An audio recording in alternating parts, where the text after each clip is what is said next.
on Hail Varsity Radio with Andrew Rogers and Damon Benning.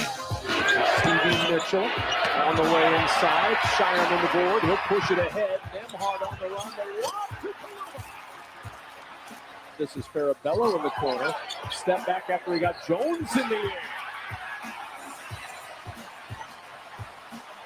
2 threes from Creighton's bench.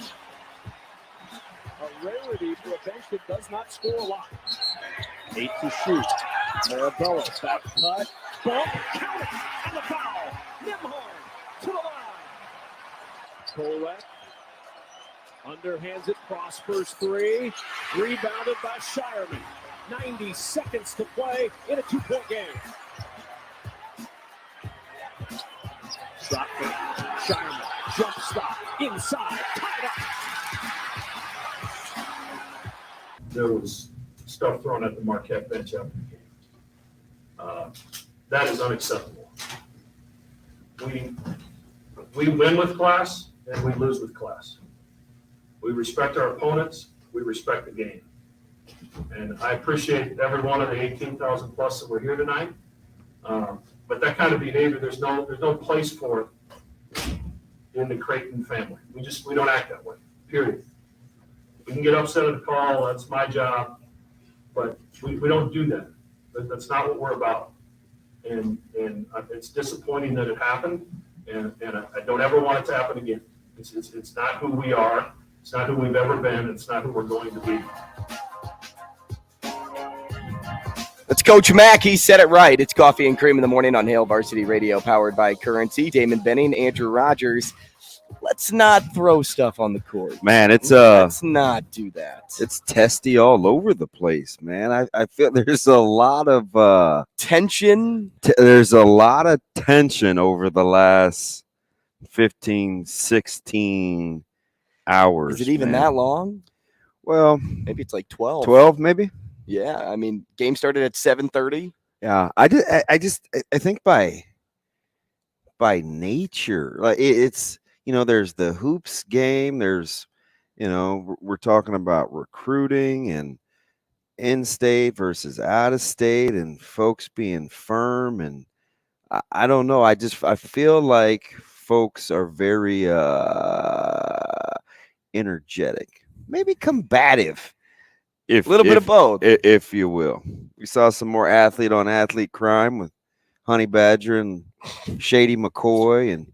You the mentioned media. I mean, it's just you mentioned the situation yesterday, and I started doing my digging once I got home, and I'm like, oh yeah, there were some people chiming back on social. Oh, yeah. It wasn't just 1 or 2; it was like 7 or 8. Well, I mean, when you host a platform of a show like that, you co-host, and the thing I think that surprised me the most was, media now will take. Seems to kind of take sides in terms of, it used to kind of be neutral. Well, that's just such and such and such and such. That's just those guys or gals going back and forth. I think now you get some really strong opinions on peers criticizing peers for, and it's taken personally, their takes on the job. So I mean, I just think it's kind of in a deal where we say whatever we think. And I was joking with you off air. I don't have any problems with, I really don't, going back and forth over something, except when people talk in absolutes.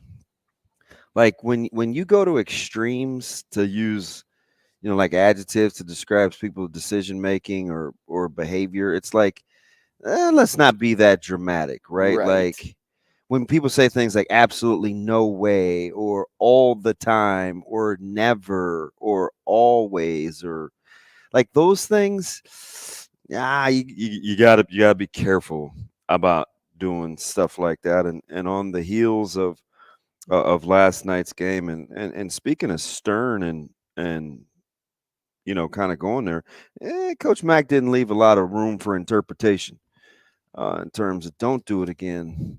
It's not who we are. It's not who we've been. It's not who we'll ever be. Like that one was pretty absolute and pretty cut and dry. But listen, man, with that environment, it was extremely heated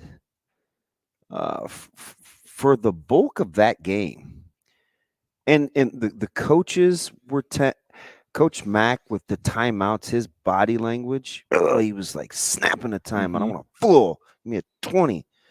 Shaka Smart coming onto the court, slapping the floor, imploring his players to play harder. I mean, a good 4 or 5 feet on the court at some Which points. is kind of his personality. It is, yeah. I mean, hey, listen, I don't.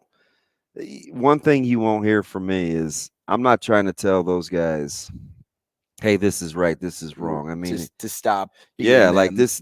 Do what you do, Right. and the officiators, the officials will deem it as they see fit.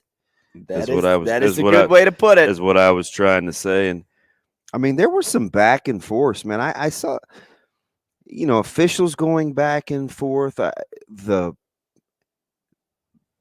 barreling up of chess to debate calls. I just was like, ugh. It lent itself to a chaotic environment the last 3 minutes of that basketball game, but it started early in that one in terms of how I felt like the demeanor and the energy in the game was going on the court versus the officials getting control of it early. Jeff Anderson's going to take a lot of blowback for a game like this, but let's talk about two different perspectives here. One, kind of off the point that you were just saying. The way that he was calling the game throughout the entire game was pretty consistent to him and how he was calling that basketball game. On the contrary, you can look at some of those fouls that he made, those calls that he made, and think, were you in the right position to make that call? There was one on a rebound late in the second half when Kalkbrenner's coming across. I think it was Prosper that was coming in for the board too, trying to get positioning. Kalkbrenner's late, but Prosper's not really close to the play. And Anderson, by the scorer's table, is making that call, where there's two officials standing right in the vicinity that don't. So there were some times where you can warrant a question on Jeff Anderson's decision. But, let's talk about the play with 2 seconds left, because that call right there did not decide the game for Creighton. Creighton lost that game prior to that moment. Did they have a chance to get it back? Yes. Because when that ball was tipped by Nembhard, Kalkbrenner obviously grabbed it, put it up, and scored. But the Jays were up 12 in the first half. They were up 8 at halftime. They shot over 75% from 2 in the first half. And then all of a sudden there were 15 turnovers on the box score, and 9 of them came in the second half. And we started to see that Marquette was beginning to match the intensity of Creighton late in the first half, and it just carried over into the second half. There was also a time where Creighton didn't score for like 6 minutes. I don't know if it was 6 on the nose, if it was a little more, a little less, but a bucket didn't come, and Marquette's now up 10, and you have 7 minutes to go in this game. So were there other factors? Could Creighton have controlled their destiny? Yes. But going back to that one call now that you were talking about, sparked some combative responses on whether it was social media or at the sports desk on TV. Here's where I had some issues with it. And hold on, DB, let me do something for you. There we go. Oh my God. Here's where he's going here, ladies and gentlemen. He's going here as he unzips the coat and breaks out the official shirt. Here, listen, and on a day where you work with a guy that cannot stand officiating talk. So here we go. Wow, I had to go over the top. It's gonna be a happy Wednesday. I was in my Bobby. What's unhappy about this? I just took off my jacket. My Bobby Farron moment. Don't worry. Be happy. So, here's what I saw. Some handsy play before the inbounds pass. Nembhard trying to get positioning, goes behind him, has his left arm hooked prior to the pass. releases as the ball is being passed. Sitting there is Cam Jordan, waiting for the basketball. But Iguodaro's pass is probably 2 feet, 3 feet to the right because he's expecting Jordan to kind of finish his cut, not sit still. So now the pass could be considered an errant inbounds pass because he was anticipating a lead pass. That actually benefited Nembhard because Nembhard had better positioning because he was playing behind Cam Jordan in the moment. And the whistle came after Nembhard hit the ball one bounce. When he smacked that ball away and it was about to take a one bounce to Kalk, here comes the whistle. Now, I know in a bang-bang moment, you can't really take 0.5 of a second, 0.8 of a second, and think, why didn't he make that call 0.9 of a second earlier? I'm not saying that. But it seemed as though Jeff Anderson was already anticipating something to happen. And I got that vibe because right after he made the call and Mac was right in his ear, you knew that if you make a call in that moment, the home bench is going to storm you. Plus, it's in front of Mac, so he can see what happened when the whistle blew. When you make a call like that, turn around.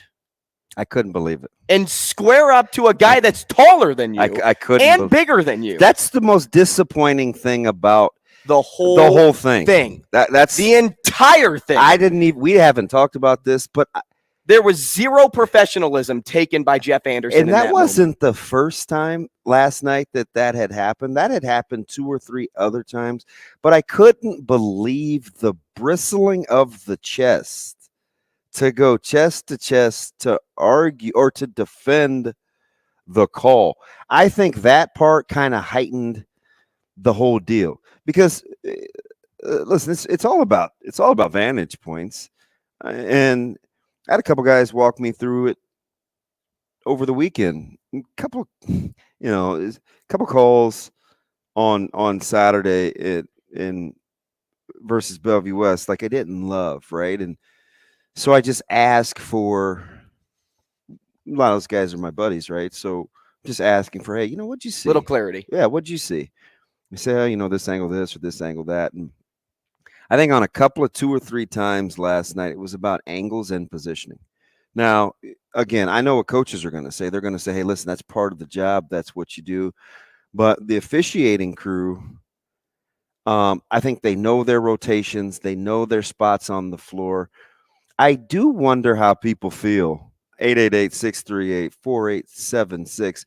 I do wonder how people feel when, like, let's say a foul happens on the baseline and somebody from the wing makes the call, or a foul happens opposite an official with potentially a back to a play, right?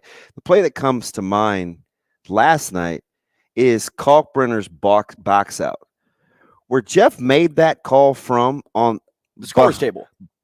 It was behind Kalk, right? So from his vantage point, what'd you see? He sees Prosper go to the ground. If you're looking from the baseline or at Kalkbrenner in his face, I think you could see there was very little contact. And it was momentum from them both. Yeah, it was. There was no contact. So I guess that's the call that I thought was pretty bad, because it was on the baseline. You can see it.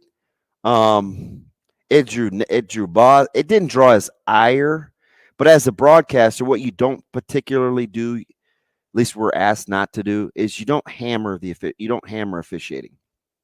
Right? You bring it back to the broadcast. But on 2 different occasions, Bob was like, I don't know about that one. Then you get the slow-mo on the Jumbotron. You get the slow-mo on the television screen.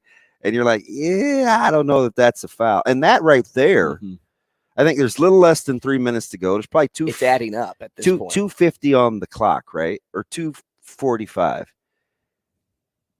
Ket gets only 1 point out of it. I think Prosper made 1 of 2. And it was 65-62, so I think it made it 66-62. Somebody can correct me if I'm wrong. Social media is fantastic at that. Correcting you if you're wrong. Just anybody. But I Right. kind of like it though, right? Because I Right. don't want. It's fine. I didn't know if you meant by giving you the right information. No, or correcting you if it's you were all wrong. good, right? Whether it's grammar or whatever. But so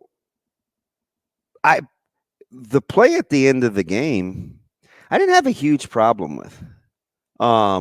What I don't like, and I tried to warn people about, I do it all the time, and sure enough, it rears its ugly head. What I always say, hey, be careful. Don't be that person that gets into legislating when you should or shouldn't call something. You'll never win at the end of the day. You cannot say, well, at this particular stage, would you call? Don't even entertain that. Like, you're wrong. You're absolutely wrong when you get into at a particular stage of the game on if you should call something. If you think it's a foul, it's a foul. Don't legislate time of game or match because it doesn't, you're not going to win. So now all of a sudden we want to say, oh man, would you have called that in the first half? Why is that even a thing? If it's just keep yourself safe. Mm-hmm. If you think it's a foul, regardless of when it happens. Officials know ahead of time. Just assume they know. They don't want their whistle to ultimately decide the game. They don't. But that doesn't mean you're going to swallow it intentionally just because. And here's the thing. You gave up multiple runs. You were up 12. You let a team call a timeout. They go on a 7-0 run. You can't extend. That's why I made sure to say at the beginning, this didn't lose. You turned the ball over 3 of your first 4 possessions in the second half. You heard Coach Mack, who, and this is a mouthful for him. In the post game, I listened to it 3 times. He said we lost our minds. So for Coach Mack to say we lost our minds out there the way that he said it to Bish, that's the equivalent to you saying, DB, you might be the biggest Richard Head I know. Like those are stern words from Coach Mack, right? He benched Kaluma. Like there were a lot 15 minutes. There were a lot of things 15 minutes that I think that they would like to do differently. The call, no call, in my opinion, I think intensified the deal. Yeah, and let's get to some callers. Here on line 1, we have Anna to talk about the CU crowd. AB, perhaps? Anna Bellinghausen? Not sure. We'll see. What's up, Anna? Hello. It's AB. What's up?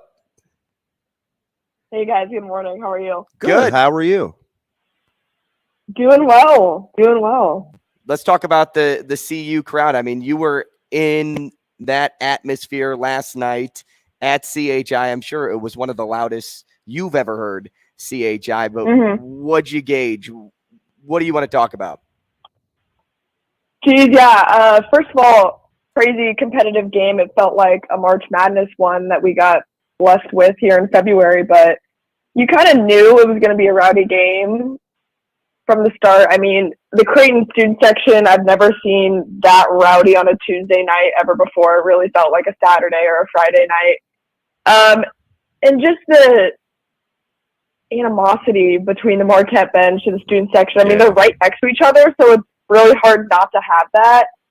And the Marquette bench was really interacting with the student section, which also didn't necessarily help. I mean, they were shushing the student section, waving at them, but also the CU students were doing the same thing back and chirping at them, of course. I mean, it's hard to get away from that in such intense games like that and so much at stake, but just the atmosphere, I mean, I think it was one of the best atmospheres created at CHI that I've ever seen since, being a fan here in Omaha. And, you saw the towel thrown on the court. I don't know. Could you guys see that on TV? Yeah, we could. There were multiple objects that came on the court. I didn't know what they were, That's what I was about to say. I didn't know what was thrown.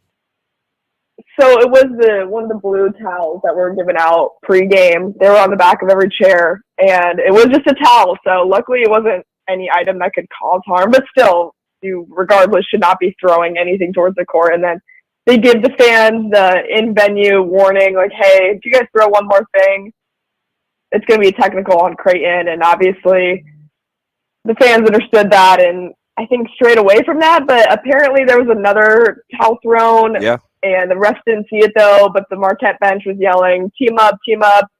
And yeah, it obviously didn't happen, but still, unfortunate that it had to happen that way with the items thrown. And Greg McDermott, I'm sure you guys saw last night, addressed that in his press conference. Yeah. And I've never seen the guys or Greg get to a press conference so quickly after a game. Like he was steaming.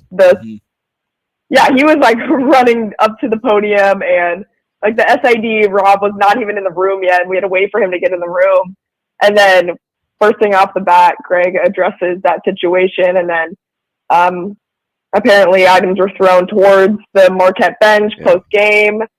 I didn't personally see anything, but the people that I knew that were there said around the student section, but not from the student section, so you just don't necessarily know unless they go in and really try to investigate what happened post-game. Let me ask you something real quick, AB. When's the last time you saw a game where officials actively interacted with the fans and like the way that happened early last night in the arena with Jeff? Geez, yeah. I don't think I've ever seen a game where the refs were interacting that was wild. Animated towards the refs and the fans. And so from my point of view, I didn't even really get to see the situation that happened with the ref and Mac when he basically like squared him up. It was a really odd thing to see. And from our vantage point in the media section, you can't really see that. And obviously emotions were flying both ways, so it's hard to tell what happened unless you were right next to Mac or the ref, but it wasn't the best look. It gave me vibes that he was insecure about that call. Thanks, AB. We appreciate you. Let's go over to line 2, Shaner, and talk to little orphan Kim, because she still thinks the sun will come up tomorrow. Hey, Kim. The sun. Good morning. The sun is up. It is. So we have our blinds. yeah. I'll open those bad boys up here in a little bit, Kim, but I'm going to take your word for it. Okay, so let's start with the required housekeeping stuff. Housekeeping? Yeah, I mean, our love for Mason Miller. So let's start there. I don't know if this is an our love thing. We love Mason Miller, yes. Okay, Andrew, you don't love Mason Miller? Not as much as you, Kim. I'm going to let you have that one. Okay, thanks. Yeah, I guess. Okay, so, all right. Yeah, I know. Officiating doesn't make or break that game. We lost that game. We could have had that game. Mm-hmm. That's the second housekeeping thing. But that same official, the way he interjects himself into the game, and I think he does it intentionally because he's been doing it for a few years. Yeah. During the COVID season, when there was hardly anybody at those games, and I got to be in the lower bowl for a while, which I should never be in the lower bowl. I mean, that's just it. But I'm not a lower bowl person. Ask Damon. Andrew, he'll tell you.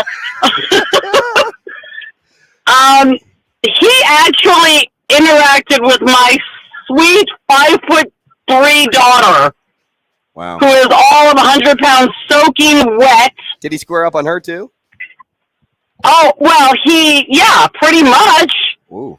And all she said to him as he's running down the court, because she's a nurse, wear your mask correctly. Oh. And he came after her. I mean, like, verbally in the middle of a game, I'm like, dude, what are you doing? Yeah. I mean, that seems, and he was at it last night with fans, and I don't, ask Robbie. Talk to Robbie about it. Yeah, I appreciate the call. Thanks, Kim. I'd almost had to mute Robbie. Oh, yeah, he was on I'm not. Robbie and I are going to have a chat about all that whining he was doing. Hey, let's set up the show and get to our poll question next. It's Coffee and Cream.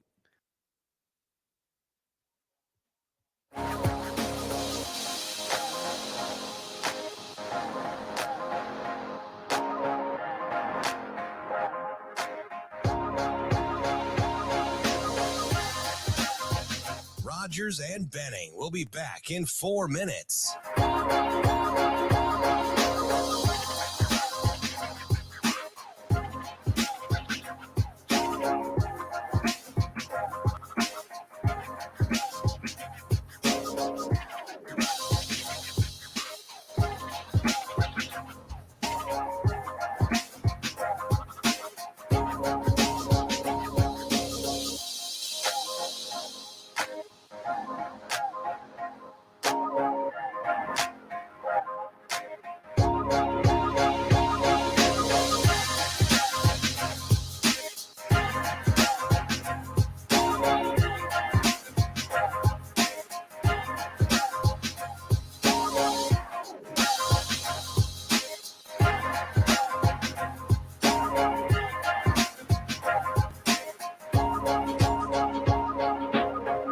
Rogers and Benning will be back in 3 minutes.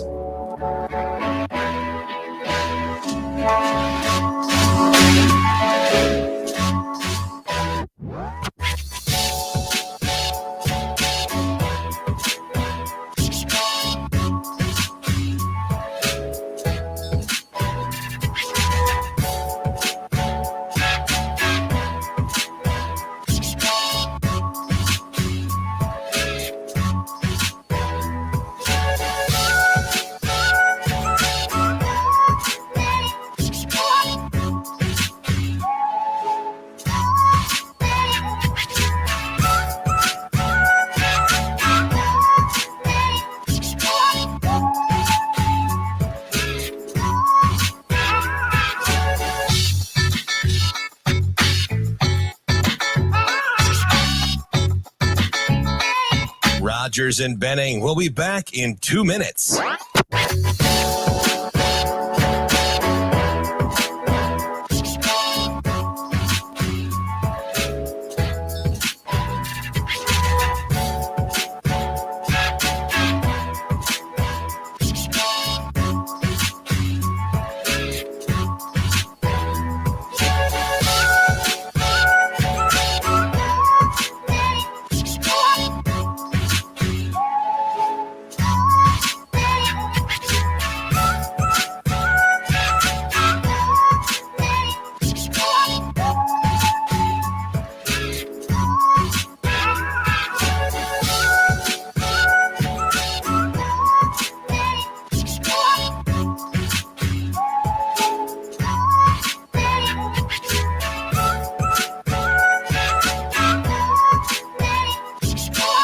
Rogers and Benning will be back in 1 minute.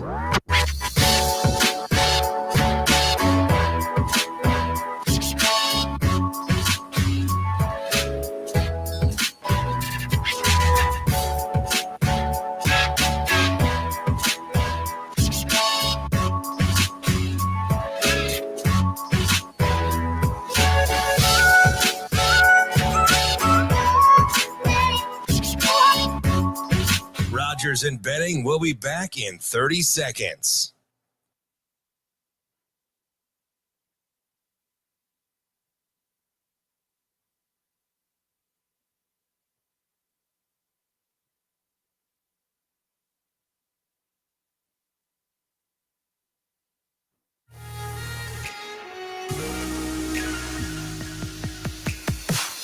Coffee and Cream with Rogers and Benning on Hale Varsity Radio. The Marquette Golden Eagles closing in on perhaps a commanding lead in this ball game. Timeout Creighton, a 13-0 Marquette run. And are the Golden Eagles closing in on a Big East title. Hey, welcome back to the show. We appreciate your calls, and that's by calling this number, 888-638-4876, if you'd like to get involved in any way, shape, or form here on Coffee and Cream. Alongside Damon Benning, Andrew Rogers, we are live from the H&H Chevrolet stage at Hale Varsity Club, and it's a beautiful Wednesday morning here in Omaha. We appreciate having you with us. You keep saying that. Why do you keep saying, like, can I just ask you what makes it? Are you just saying that? Like, what makes it? Huh? What? Huh? I said feel like what? you're talking to Mary Kate and Ashley. Like, what makes it a beautiful morning? It's windy. It's cold. It's overcast. Like, is it because we just got up, or are you like Prince? An overcast Well, day. so never for turns me, on. She maybe wore a I've been up for like 2.5 raspberry hours beret. now. Yeah. So like I'm feeling good at this point. Like Billy Ray. Mhm. Feeling I got out my good, thoughts. Lewis. Looking good. I Billy got Ray. out my thoughts in the opening segment. I don't think you did though. You don't think I got out everything? No, because you and I completely disagree. I don't think you got him out. I think it was a foul. Well, yeah, because I don't. No, But that's that not came why. across. That's not why I think that. That's not why I think that. I feel like that came across. I didn't think it was a foul. It was a foul. Okay, so here's where we clarified, though. There were the use of hands prior to the inbounds pass, I agree with, right? There are plenty of moments in basketball games, though. I mean, Kolek, if you watch that play back and don't watch Jordan and Nembhard, watch Kolek and Reef guarding Kolek. Kolek's shoving him off to try to get space. There's always hand shoving, right? That's why I don't do it all too much. Is it only because the play was around Jordan that you do call that foul? There's some divide there for me. Was there an arm hook? Yeah, because why could Nembhard go from the left to the right so quickly? I'm there. I'm with that. But when the foul came, it didn't make sense. You're talking about like when anymore. he blew the whistle. When he blew the whistle. Yeah. Because, and here's what I'm saying. When that ball was inbounded, it wasn't even to Cam. No, it wasn't even close. And so he. But dove sometimes for the ball. though on the inbounds though, AR, you do throw it to the open spot, not right to the guy. Like you throw it to where he's going to be. Where you think he's going to be. Yeah. It's a lead pass. Yeah. Right. But he didn't go there. So when you talked about an earlier moment with Prosper on the rebound and you saw Anderson's view from a distance, he called that from Kalk's backside. Correct. And because you saw Prosper go to the ground, whether there was contact or not, Anderson makes that call. Anderson made a call because who went to the ground? Jordan in this moment. But he had to because the ball wasn't even near him. He had to try to dive and take that away from Nembhard. Did you feel like a troubled child? No, sometimes I feel it's a motherless child. But anyway, did you feel like Jordan ever got his balance back after being hooked? I don't even know if he lost his balance. Okay. Because he was just standing there waiting. He had time. If Iguodaro would have passed that ball second and a half earlier, Cam Jordan makes that catch. Nembhard still hooked around, wraps him up, foul called. You go down and shoot free throws. Nobody's raising a finger. But it's because of a bunch of different events that led up to the whistle. The sit down for Jordan, the bad pass from Iguodaro, the arm of Nembhard, the tap with the right hand from Nembhard, the Jordan dive. Who sees him dive? Jeff Anderson makes the whistle call or blows his whistle. That's what I have an issue with. You know what? Do I have an issue with the call? No. Do I have an issue with the timing of the call? Yes. Maybe I do have an issue with the call too. Maybe it's a combination of the two. Let me ask you something, because we've been talking about plus minus lately, and our man Random Mike. Now it's a beautiful morning. A beautiful morning. Hey, so can you give me off the top the three players that played for Creighton last night that operated in the plus? Now, keep in mind, Uncle Ruru. Keep in mind that Creighton at one point led by double figures in the first half and led for a good amount of that game. I'm going to say Nembhard for one. First of all, so did I give you the number of how many players it was already? You said 3. Okay. Right? Yes. Do you want me to give all 3 and then you tell me that I'm way off? Or do you want me to tell you no if you say a no? Tell me no. No. Okay. Not Nembhard. Let's go with Reef. Correct. Let's go with, there's no way it was Shireman. Correct. Let's go with, gosh, was it everybody that was on the bench? And that's what you're there's trying to think? 3, and one of them was Farabello. Correct. There's he 2. played a lot of minutes. Reef, Farabello. I feel like I'm going to be wrong for saying this, but I'm going to say it because it almost It's feels obvious. like a trick. It feels like a trick to me. Is it Mason Miller? No. Okay. Is it Alexander? No. Is it Kalk? Yes. There it is. Jiminy Christmas. Wow. It's I obvious. guess two bench guys. I'm like, Because his impact on the game when he's in the game is so evident. It's not even funny. But he played a lot of minutes, which made me think that you were trying to steer he me away played when 30. I say two So, bench guys. so let me off the ask rip. you something, because you just walked me into the water. So let's drink. He played 35 minutes. 35 minutes for Ryan Kalkbrenner. How was he only 4 of 5 from the floor? I've been saying it for a while now. No. You got to give him more shots. Okay, so it's one of those things that sticks in my craw about how we make this about officiating. I get it. Listen, I totally But he was also taken away in this game. Marquette defensively was fantastic. Kind of. I think they did a great job doubling him down low. No different than Marquette running one gosh darn set almost the whole game with the little low ball screen, letting Kolek go to work. That's a travesty. You cannot let Marquette do that to you for 30-some minutes, right? Like, especially late when Kolek started to get busy. You had to make some sort of adjustment on how you wanted to play the ball screen, because down the stretch, Marquette was working out on you. Now, that's my whole little – let me get off that soapbox real quick, because that's one of those things I think Mac and that staff – and I'm watching Huss real close because I like him a lot. And I like Miller too, because they like when they talk to you on the bench, this is how they're talking to you. You probably can't see this on your dial, but I'm like looking right at Uncle Ruru, right? I'm thinking to myself, I need your eyes. I need you to talk to me. And Huss is kind of the energy guy. And Miller's like the little, he seems like just a little firm guy. Like, I'm going to get in your shorts, but I'm going to give you some love. I'm going to give you some sugar too when you need some sugar.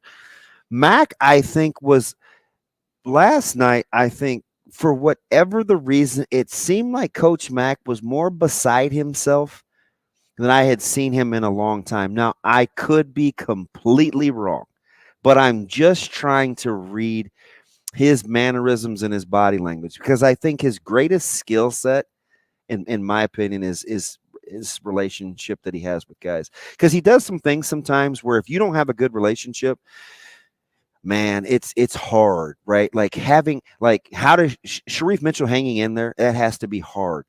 Farabello hanging in there sometimes, that has to be hard.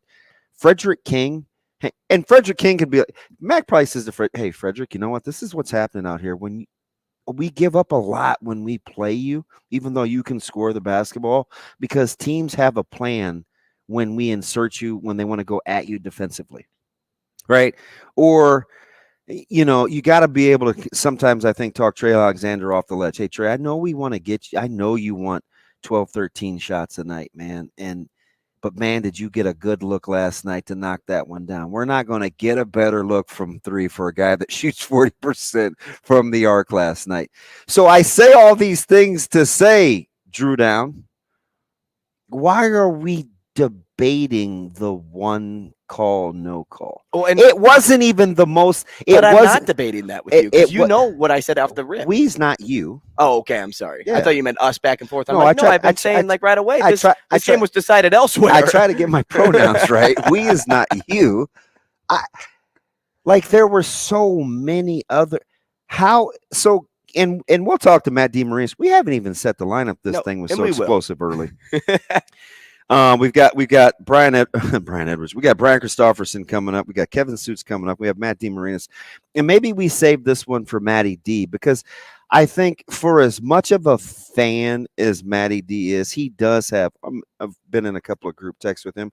He can be pretty pragmatic too. So he may be a good guy to ask. Like, is there a difference between playing the way that you play, i.e. shot selection, and situational awareness? Because I thought that failed Creighton more than anything last night. It's a good question. Yeah, save that for Matt. Is there a difference?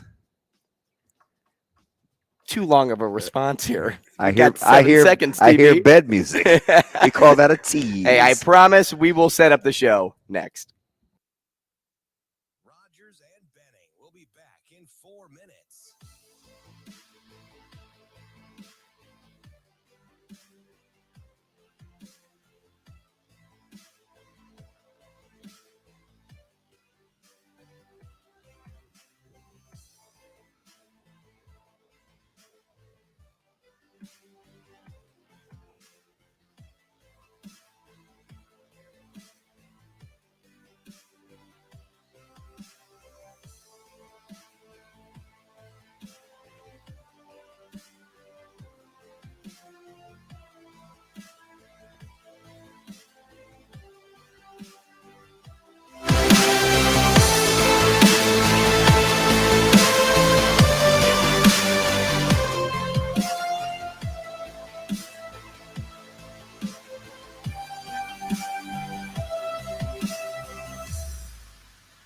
Rogers and Benning will be back in 3 minutes.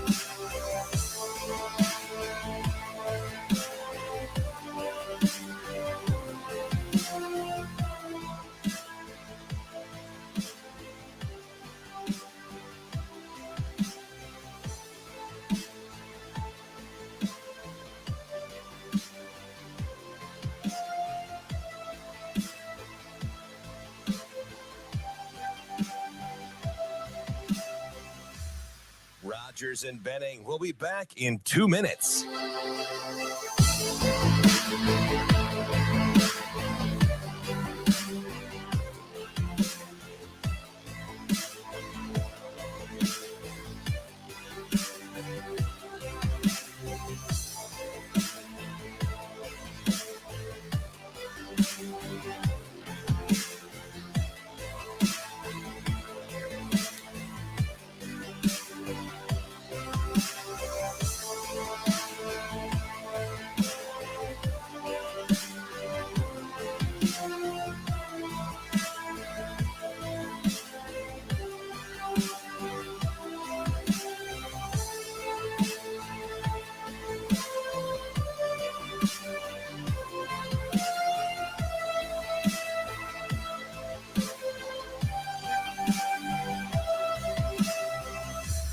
Rogers and Benning will be back in 1 minute.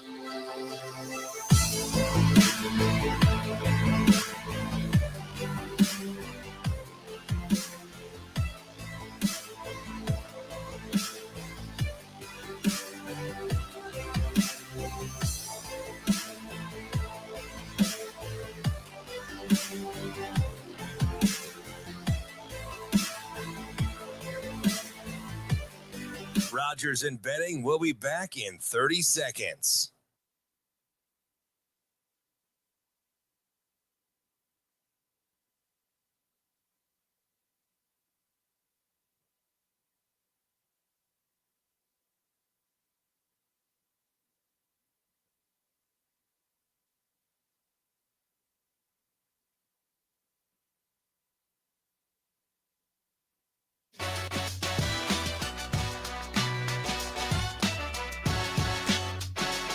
Coffee and Cream with Rogers and Benning on Hale Varsity Radio. Alexander on the switch. Alexander for Rain. That three will fall for Trey Alexander. Improved three-point shooter in a major way.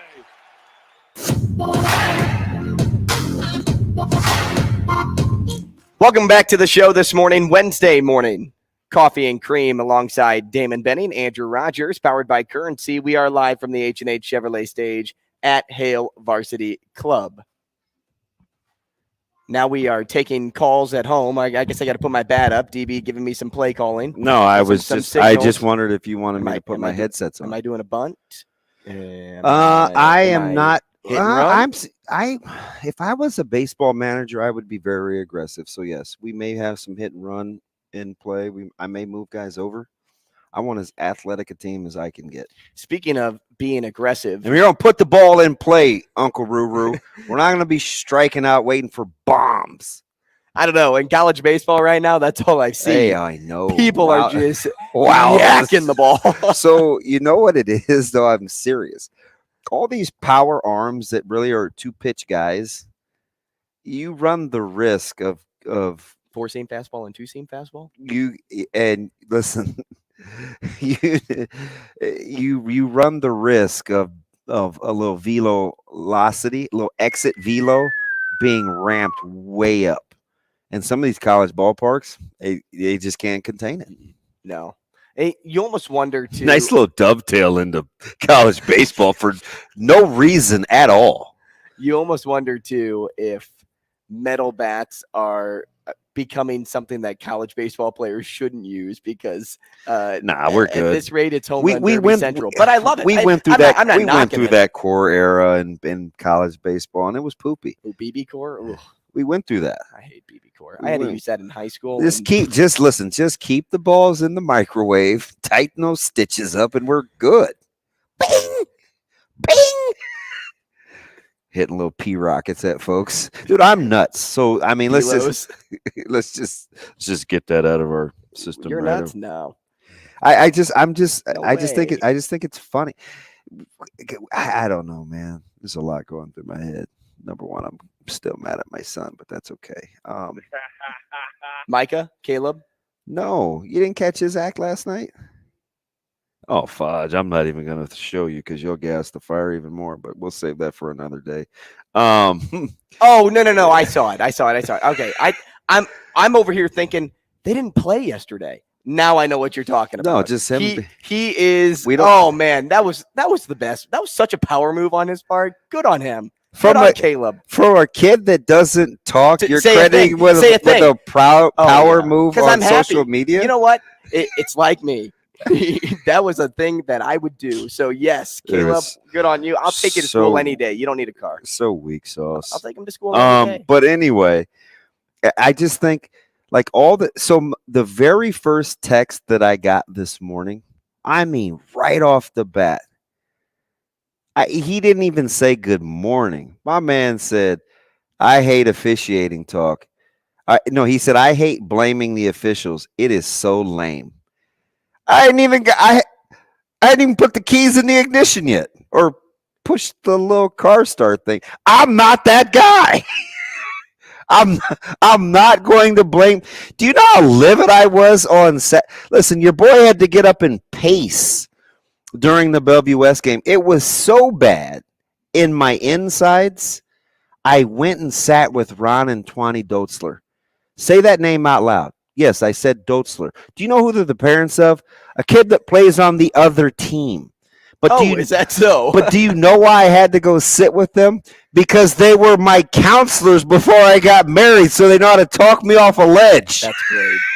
People probably misread that situation. I was like, I just went and sat with Ron. I was like, hey, what's up? Twani gave me a high five, and she's probably thinking, yeah. I'm very hurt right now. Yeah, that's probably what she was thinking. She's like, hey, man. How does that make you feel? Hey, how was that 9-0 run to close the half? Huh? How's that, buddy? How did that make you feel? But anyway, so it's just like, I just feel like emotions are running high. I watched, who's the guy? I told you about him yesterday, and I forget his name. I know his first name is Nick. I should look him up. He has the talk show, and he went through this transformation with his hair, and everybody made fun of him growing his hair out. And he had the total meltdown on Bieniemy not being hired because he was African-American, and he went through the last 5 years of all the coordinators getting jobs that coached in the Super Bowl, except for Leftwich, who got fired, and Eric Bieniemy. Who am I? Is it Nick? It's Nick Wright. I think it's Nick Wright, right? The guy with he had the real funny, the real funny shtick during the Kansas City parade. Yeah. So and I'm listening to him the last couple of days. It just seems like, ooh, we're on edge, and I'm like, I just come to the show to have fun. Not really. I want to educate and be educated, but It just seems like every turn, man, somebody's mad about something. So He's trying to have a little bit of fun. That's not what. Oh, that would be the last guy. You don't think so? Nah, You don't think he would have kept quiet? No, at all? but the BC. Hey, Shane, what do you think about the BCS and why you make the? Hey, you know the funny thing? The guy that made that call is who I was talking about sitting next to at the Creighton game. That's Jeff Anderson's brother? The guy that put the 1 second back on the clock. He's great, though. Dribble. That's what he was saying behind me in my ear. Dribble. Anyway. What do you like? Hey, the student section's over there. No, he was wild. It's so for where those seats are, like, I mean, they're as good as it gets. There's some fun people. Like, you think it would be a little stuffy, a little bougie. Plus, my guy is pretty cool too. AC's not one. I couldn't hang out with a stiff, But why do you think, like, I just feel like emotion, it's running high, Andrew. It's running high. Yeah, what are you doing? I looked up at the clock and I'm like, what? Is this segment over? I did not set up the show. You know what I was waiting for is The for you time to is snap just because you flying said you by. have some snark the way that what you say to him, and I was like, "Ooh, Shane, he doesn't mean that." Well, sorry, I was a second and a half late to making that call. Oh, we're going passive aggressive this morning. Well, you are wearing an official shirt. Makes sense. Are you team? Call me Jeff. Are you team Jeff this morning? Team Jeff. My name's Jeff. Hey, so that Jeff Anderson fan account has the. I haven't looked at it yet, but I see you're over there on Twitter. Yeah, if you go to Jeffrey Anderson fan account, anybody at home, you can see a view from the upper bowl. It's almost like they knew the call was happening because they had it positioned on Jeff. Well, I think at that moment when he makes the call, and how about how Matt goes from like kind of assessing the situation, like, are you flipping kidding me? Right. It could be cropped, but if you watch this video, it's almost as if Jeff thought Mac wasn't going to say a word. He was about to just walk nonchalantly to the scorer's table when there's a second and a half on the clock and think that he isn't going to have to hear an earful from Creighton's head basketball coach. It is humorous to And me. he got an earful. Oh, yeah. And let's just say, I wouldn't be shocked if Mac's like, how's the weather down there? Because, boy, in this video, it makes Mac look even taller. No, he's a skyscraper. He's a big guy. He is. And he's lost so much weight, he looks even longer. But Jeff's reaction here, we got to get off of this eventually. But You can't. You feel compelled. Jeff's reaction here, DB. He makes this call. Imagine this is Mac.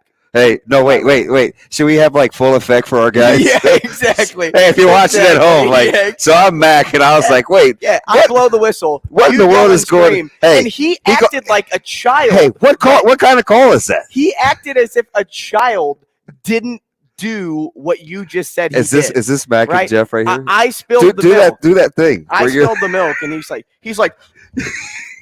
you know what I mean? Like he's standing here. Hey, why am I standing on the chair? Hey, how childish is this? This is fantastic. But I did feel like that because Mac was kind of doing his thing, and he's like, what? Mm-hmm. What? And hey, so he like rolled his arms back. He's like, but it wasn't me. And he That's like Jeff. And he like did this. Like this terrible radio unless you're on YouTube, which shame on you if you're not. But I adjusted your camera. Dude, I'm crazy. But I know, but you just see your forehead. That's how much I gave you extra height. Hey, listen, man. So I just don't. I get why that added to the vitriol, but there were so many things that I felt like Creighton should have done differently. You only had 3 guys with plus minuses, and 2 of them came off the bench. Like you're not going to win that way. And I still want to know the difference. I'm going to ask Matt DeMarinis. Again, 888-638-4876. What am I doing? Lance on YouTube just says, why does AR-15 have a referee uniform just laying in his Michigan Lance? Yeah. Oh, he's crazy. He added this. What'd he say? Hey, he's wild. You can't take that guy anywhere. But listen, though. No, I'm an actual official, Lance. Believe it or not. He knows you're cray-cray. Hey, so everybody does. What is the difference? Is there a difference? Again, I need a frame of reference here, folks. Talk me off the ledge here. Is there a difference between saying that's just who we are, we play how we play, versus self-awareness and using the term ill-advised? Like, can I say that? Can you be a combination of the two? I don't know, but at what point should you be explaining 10 of 28? And it's not just the 10 of 28, because you made 4 in like a 4-minute stretch, or 3 anyway. So then you're like 7 throughout the rest of the game. But is that who they are, and is that who they should be? Those are the kinds of things I want to know, so we can take officiating out of it. I think that made it easier for people to understand. Is that who they are, or is that who they should be? Again, Kalk still only got 5 field goal attempts. Brian Christopherson up next. We will continue Nebraska football talk throughout the hour, and Kevin Sjuts all coming your way. Rogers and Benning will be back in 4 minutes.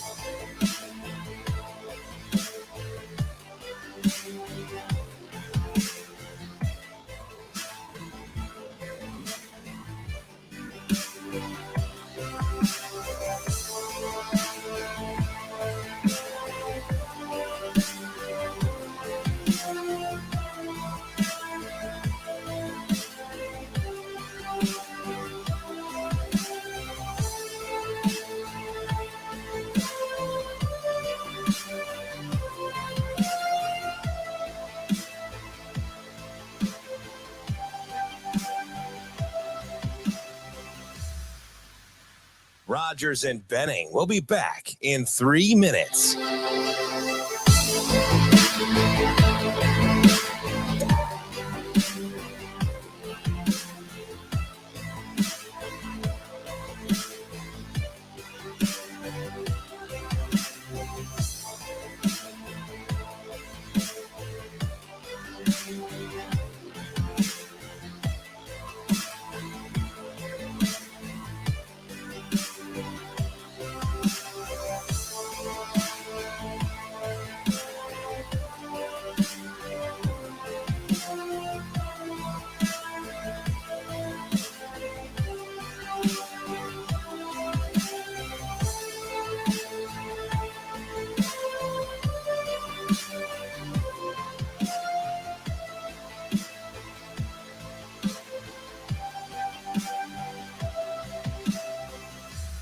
Rogers and Benning will be back in 2 minutes.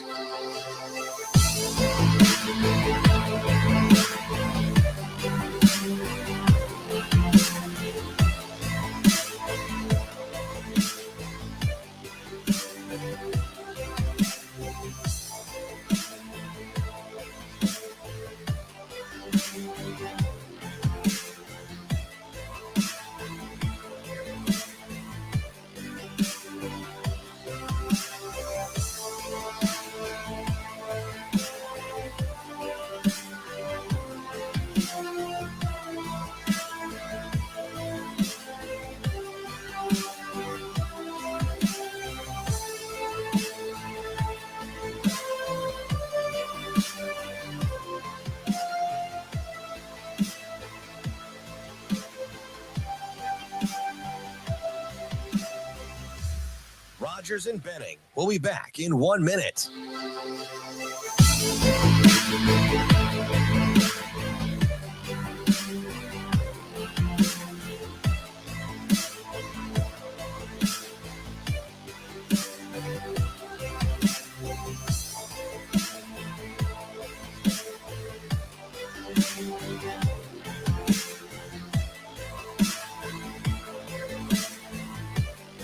Rogers and Benning will be back in 30 seconds.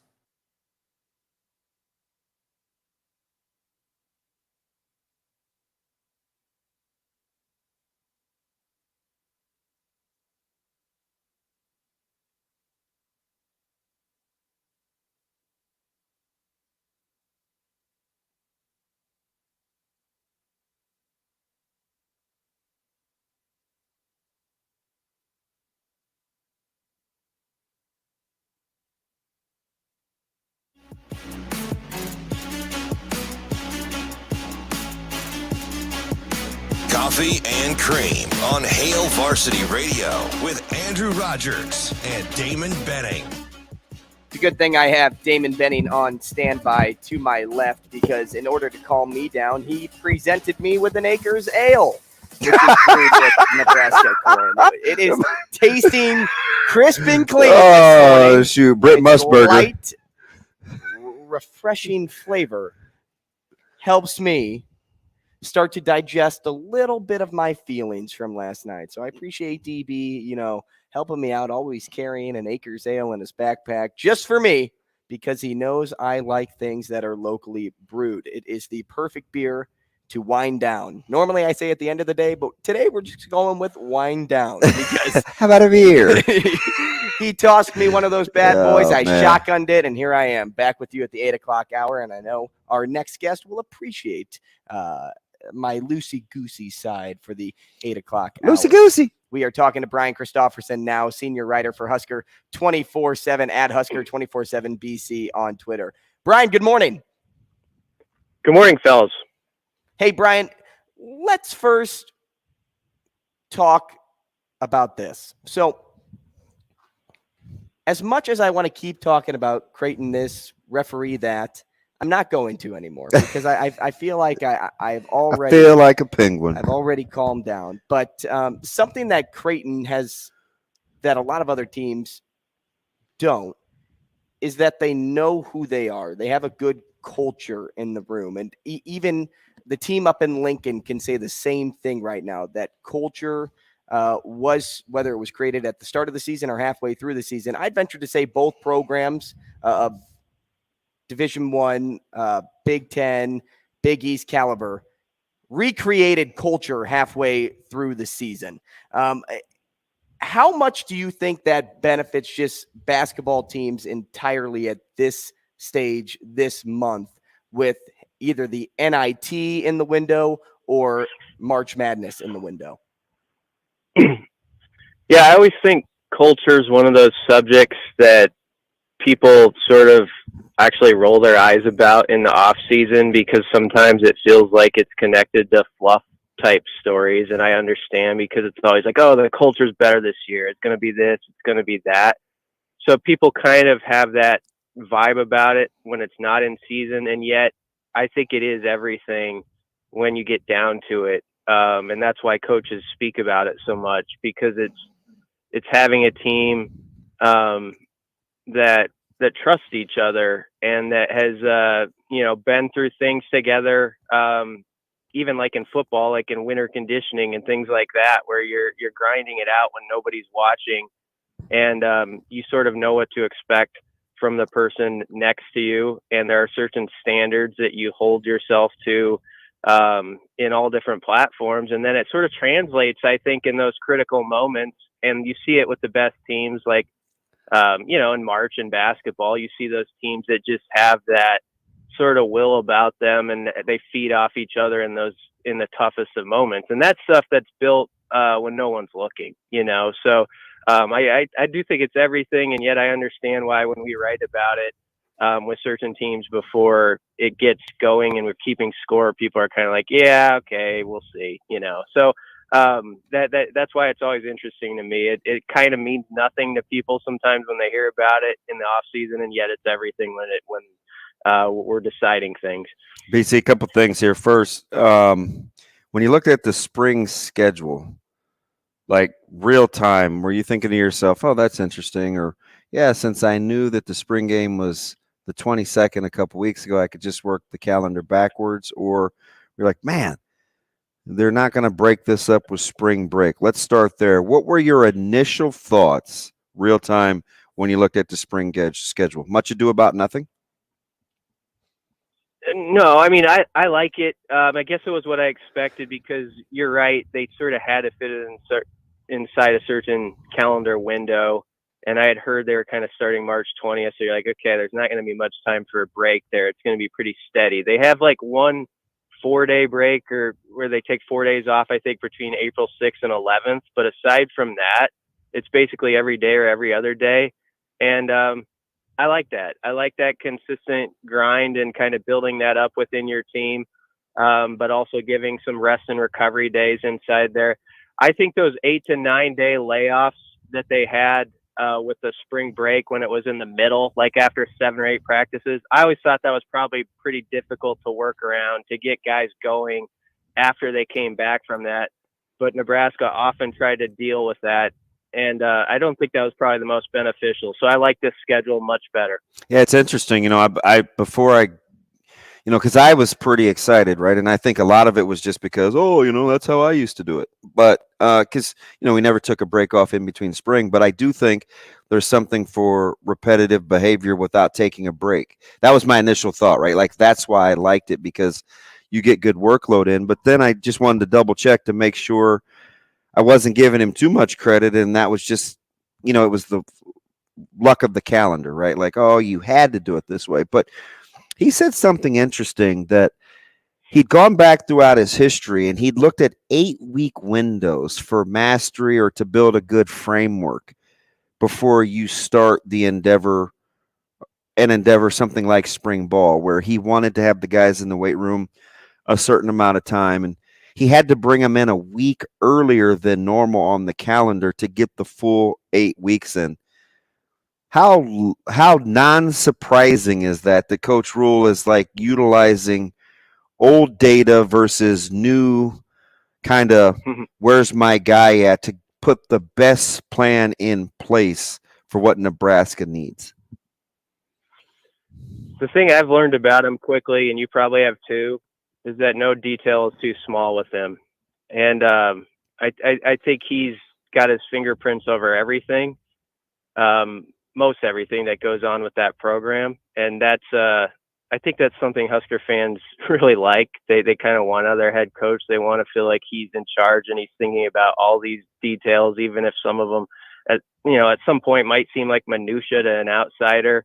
They're not to him. I remember when, Tony White was talking to us, the defensive coordinator, about taking the job, and immediately Rule had sent over to him like a study of percentages of like the specific personnel of what Big Ten offenses used the previous season, and had all the data worked out. And obviously there's people who can help with that over there with all the staffers and stuff. But I mean, that just goes to show you, like, even in those early conversations with the guy who you're bringing on board, the type of conversations you're talking about with this topic is like with everything, like it's we're going to have all the information on this. Some of it you can probably take or leave it, but we're going to have it in front of us, and we're going to try to use data that has proven successful in the past and make it useful in the present and going forward. So that doesn't surprise me what you say at all, actually.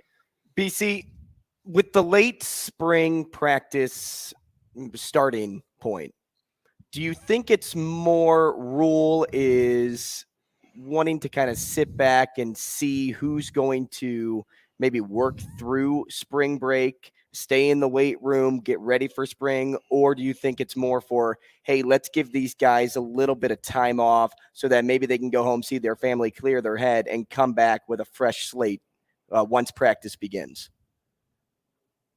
Yeah, that's a good question, Andrew. I would think it could be a combination of things, but yeah, I do think the time away is important to Rule too. Like, you hear him talk so much about like rest and recovery, and I think getting guys sort of like, I think, right physically and mentally. So it wouldn't surprise me if part of anything they schedule is based on the idea of giving guys time to step away here and there and then go into it full bore, like Damon was saying with the schedule, where it's like just this consistent drumbeat of every day or every other day for the most part in the spring.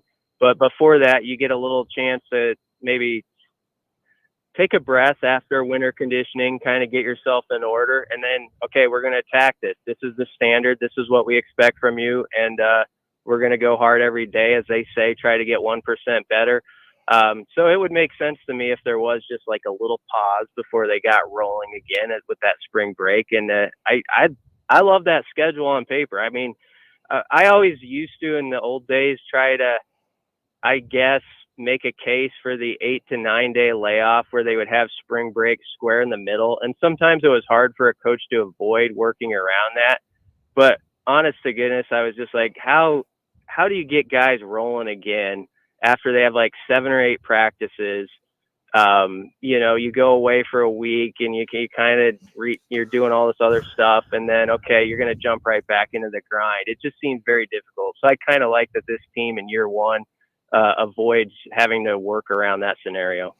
BC, full disclosure, fortunately and unfortunately, I was perusing 24/7's message board because Shafe put a good piece out. Well, I thought it was cool because Shafe did a deal on first recruits, like to sign in classes. And I was like, oh, that's interesting, because the little side note to that is one time Coach Rule said, he's like, hey, who's going to be, is that junior day? And he's like, hey, who's going to be the first to commit in 2024? Full disclosure, the last 2 stints that I've went, the first 2 guys that committed to me both are in the NFL. And it was just kind of a little funny story, but of course, something that Matt Rule would know, right?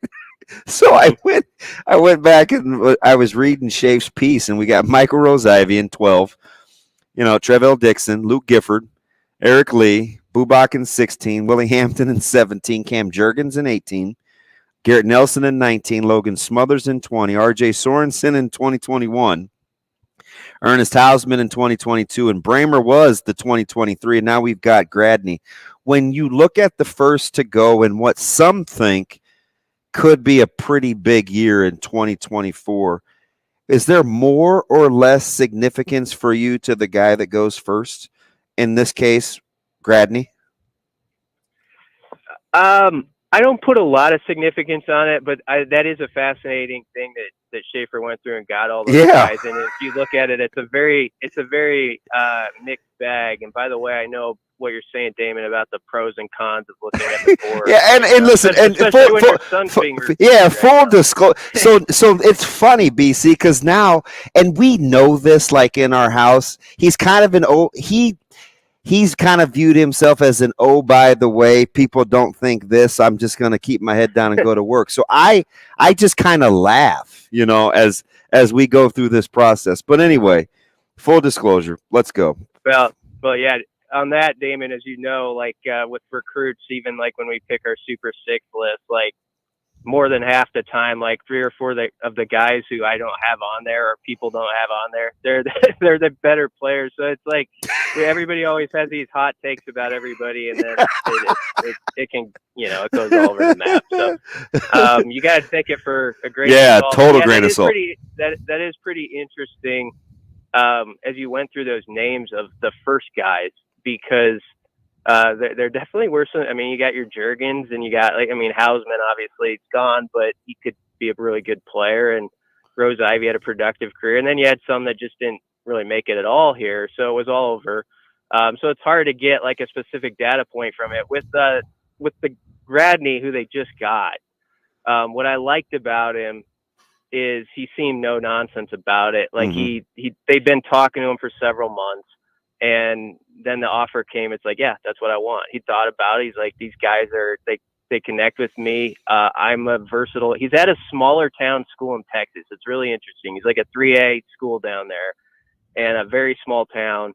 And he plays like everything. And he's got those metrics that Rule staff loves. Like he's good in the triple jump and all that stuff, and throws the discus, and just sort of a jack of all trades guy who I think knows that Rule staff loves jack of all trades guys and is good at finding spots where they really fit well. So in a lot of ways, he's like the perfect example to start this class out. And, he's also not just like, he wasn't under a rock. He's a 4-star recruit. And, I think Notre Dame, I had heard, sort of was hoping that they could stash him away for a while and kind of maybe work something with him too. So people should know that. I mean, this was a kid who had some attention, even if all the offers weren't there yet, they were going to come.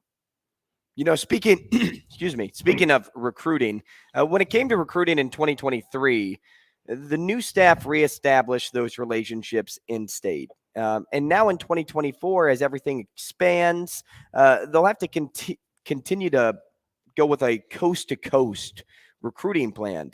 Would you say today recruiting still starts and ends in Nebraska, or that the best way to compete with the new and improved Big Ten, once all of those teams make their way over, Maybe focusing more on similar recruits that they're eyeing up?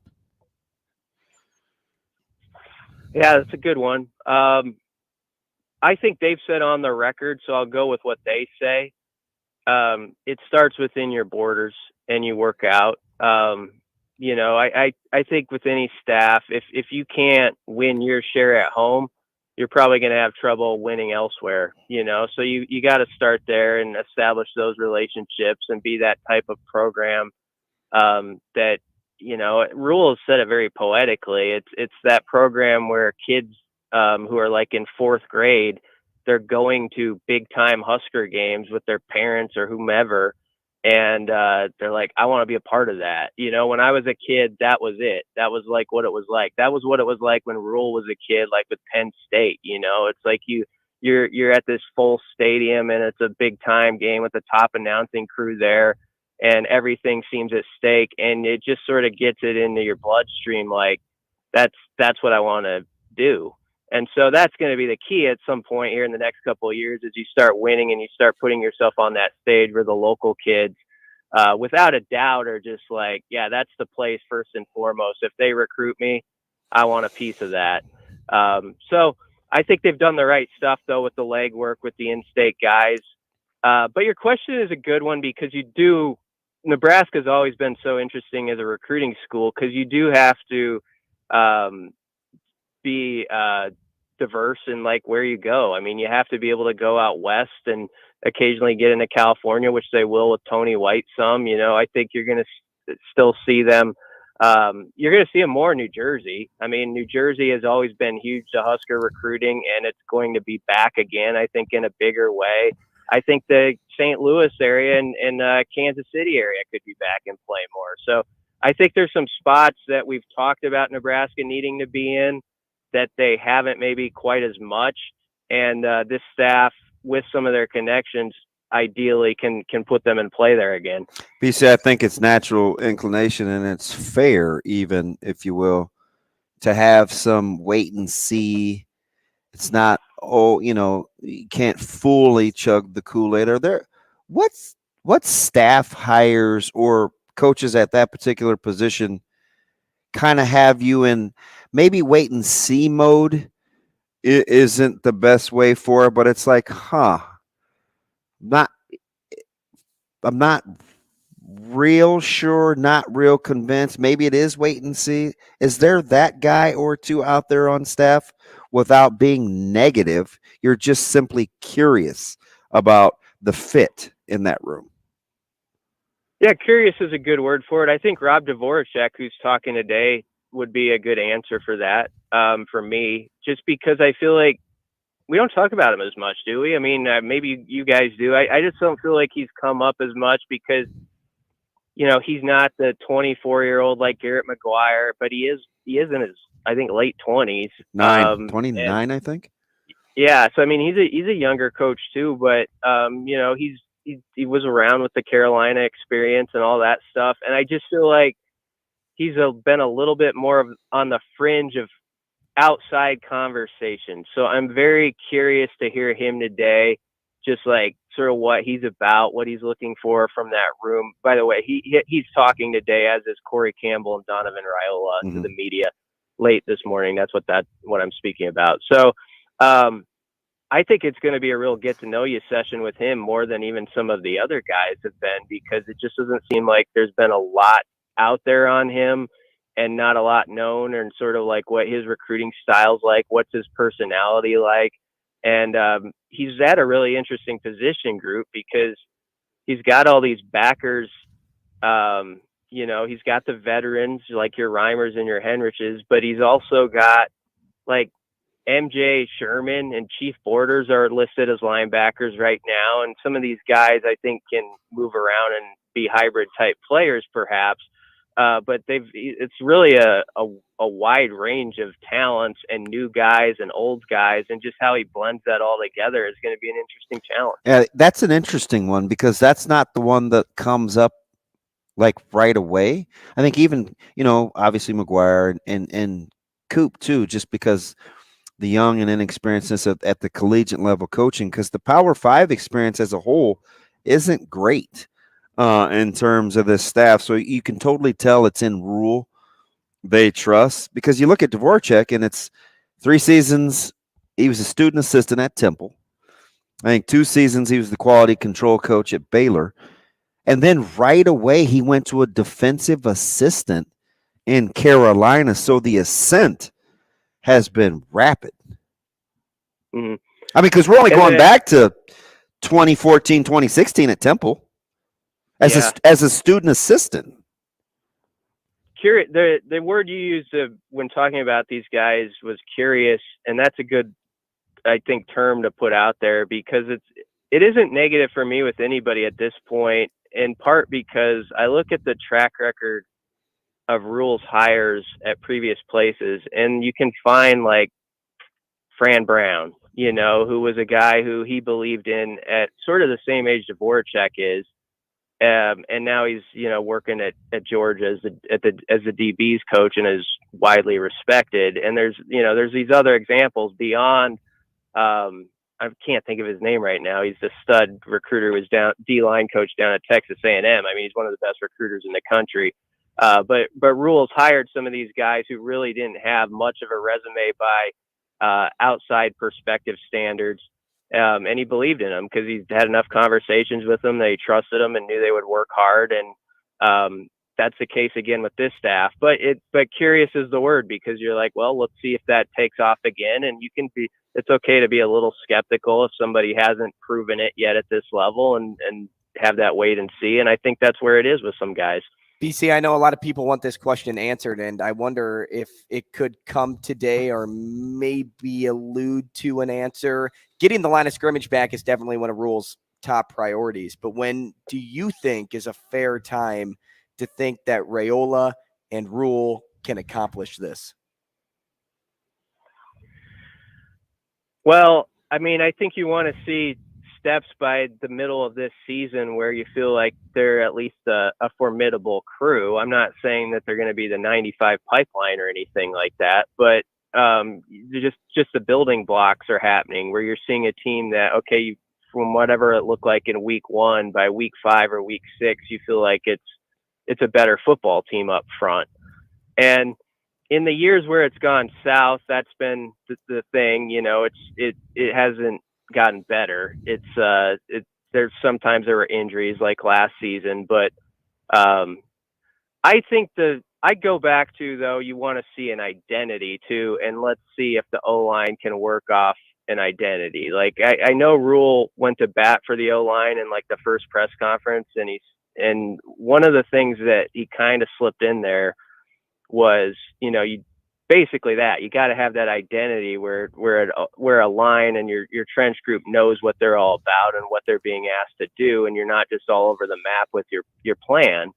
And so I think that those two things have to tie together, and you hope by the end of September we're seeing it, and early October, and it's the type of football team that can grind out some 10, 11 play drives. I'd love to see that again at Nebraska. Brian Christopherson, really appreciate your time, and we will talk again next week. All right, thanks, guys. Thanks, B. Senior writer for Husker 24/7, Brian Christopherson. Toss him a follow on Twitter at Husker 24/7 BC. Up next, we're talking to Kevin Sjuts, sports director at 1011 Now. Rogers and Benning will be back in 5 minutes.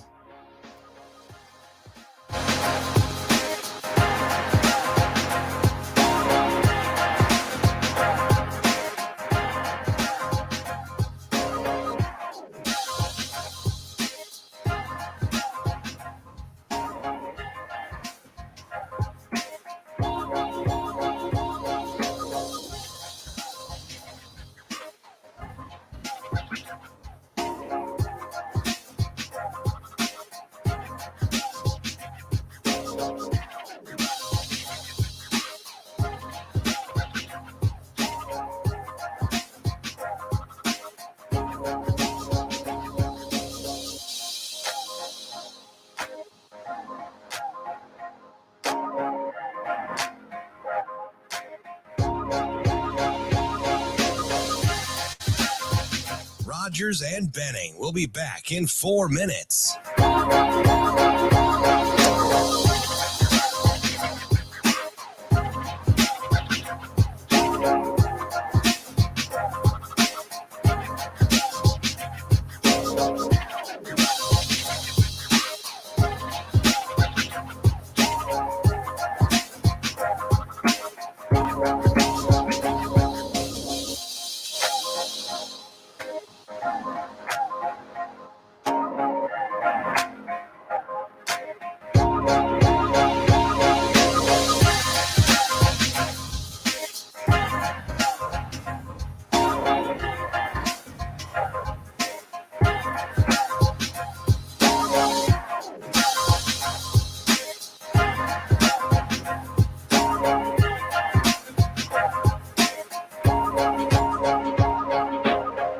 Rogers and Benning will be back in 3 minutes.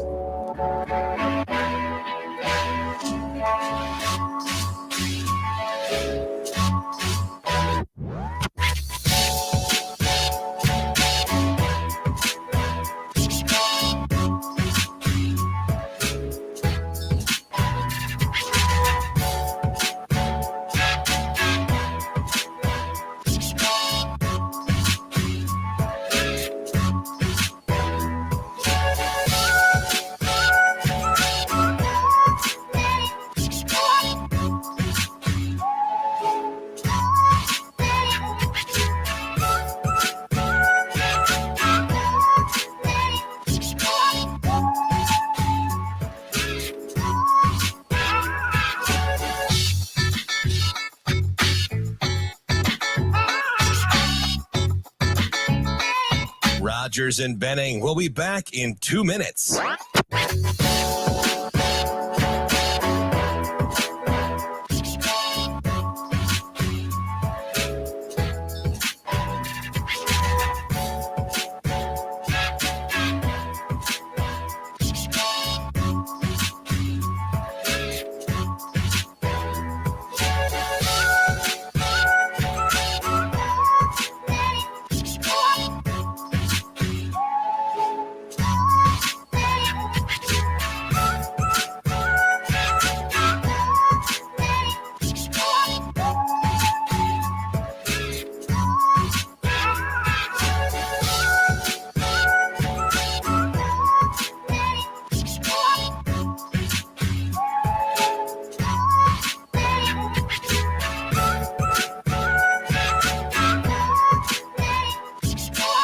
Rogers and Benning will be back in 1 minute.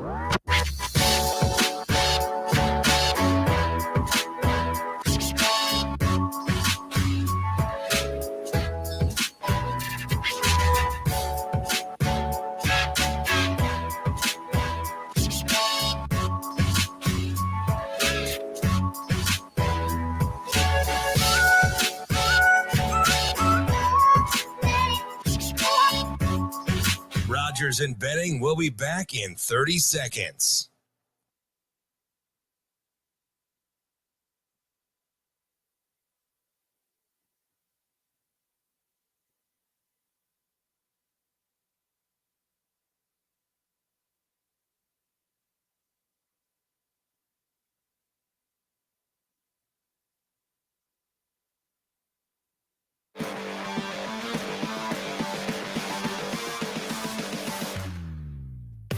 Coffee and Cream with Rogers and Benning on Hail Varsity Radio. Hey, welcome back to the show. If you'd like to get involved, 888-638-4876. But you'll have to wait 15 minutes because right now we are talking to Kevin Sjuts. He is the sports director at 1011 Now. Let's bring him in. Kevin, good morning. How you doing, Kevin? I'm doing well. Good morning. Hey, good morning. Are you ready for the Wednesday get to know yous? I kind of like these, how they roll. Nebraska kind of rolls the staff out in spurts, keeping football relevant. And with wrestling going on, women's basketball, Nebraska men's basketball making a run, we get a little get to know you session today. it's the old, hey, don't forget about us, the almighty football program, because there is so much else going on. It's similar to what the Nebraska basketball team did in the summer, not this past year, but in 2021, when they had this influx of new players, transfers. Alonzo Verge was a part of that class, that they kind of spread those new guys about week by week, and they had good get-to-know-yous for basketball. And I really enjoyed that. And it helped keep them relevant during the summer months. So I like that football is taking a page from the basketball program and spreading these out. It's better than just a one-day barrage where your head spins. And some of those conversations, they maybe lack a little substance on the days where they put all 10 coaches at different tables and you just had to bounce around from one to the other. These are fun. And I feel like you get to know the coach, you get to know their philosophy, and then I think they've enjoyed the informal setting nature of them. Speaking of getting to know things, more getting to know about what had taken place in the Alabama basketball program. News coming out with Miller being the one that delivered the weapon, which ended up leading to the tragic event. Yeah. But I want to ask you this, because with Bama and where they are right now, second in the nation, projected 1 seed in March Madness, how does a situation like this affect kind of the team mentality? Not just Miller, who is obviously their best player this year, but the team as a whole. Yeah, first you have to figure out, what are they going to do with Brandon Miller? Will he face any sort of disciplinary action? Is there going to be a legal case on his hands? And it starts there. And let's say that everything is cleared and the allegations go away, and he's able to play. There's still just this black cloud, and Nate Oates, he's already been criticized for how he's handled this situation. How about his comments of almost dismissive of Miller? Wrong place, wrong time. Probably not what you should say when a life was lost. Yeah. I know he's gone back and issued a public statement following. Having said that, he seemed, I don't know, if you guys would agree with this, he seemed almost unprepared when he was at the podium talking about it. Sure did. It looked like it caught him off guard. I mean, this is such a heavy matter, this is a murder, like, how could you be so nonchalant with your wording when it is such a heavy situation? It's kind of bizarre what's happening. And Andrew, you're right. Like, how does this affect basketball? I know that there are bigger things than basketball right now surrounding that community, but it could certainly take its toll on this team. On the local scale, talking hoops, I want to jump over to the women's side first with Coach Williams and the ramp up for Iowa and kind of closing the gap at the half, and then the second half happened. The prowess of Caitlin Clark, I get it. But when you look at this team, Kevin, the missing ingredients, health is obviously one, but could you see a deal where you're watching this stretch and you hear Coach Williams say, okay, to Jazz Shelley, maybe, hey, here, take this over. This is your team. Like, what's the next phase, in your opinion, that you think that this basketball team's got to pull off down the stretch run here? I don't know. This year has been so puzzling because there wasn't a whole lot of roster change. Markowski's back. Hybe comes back in. I know she started the year injured, but she's been playing significant minutes, and Jazz Shelley's a part of this. Isabella Bourne's a part of this.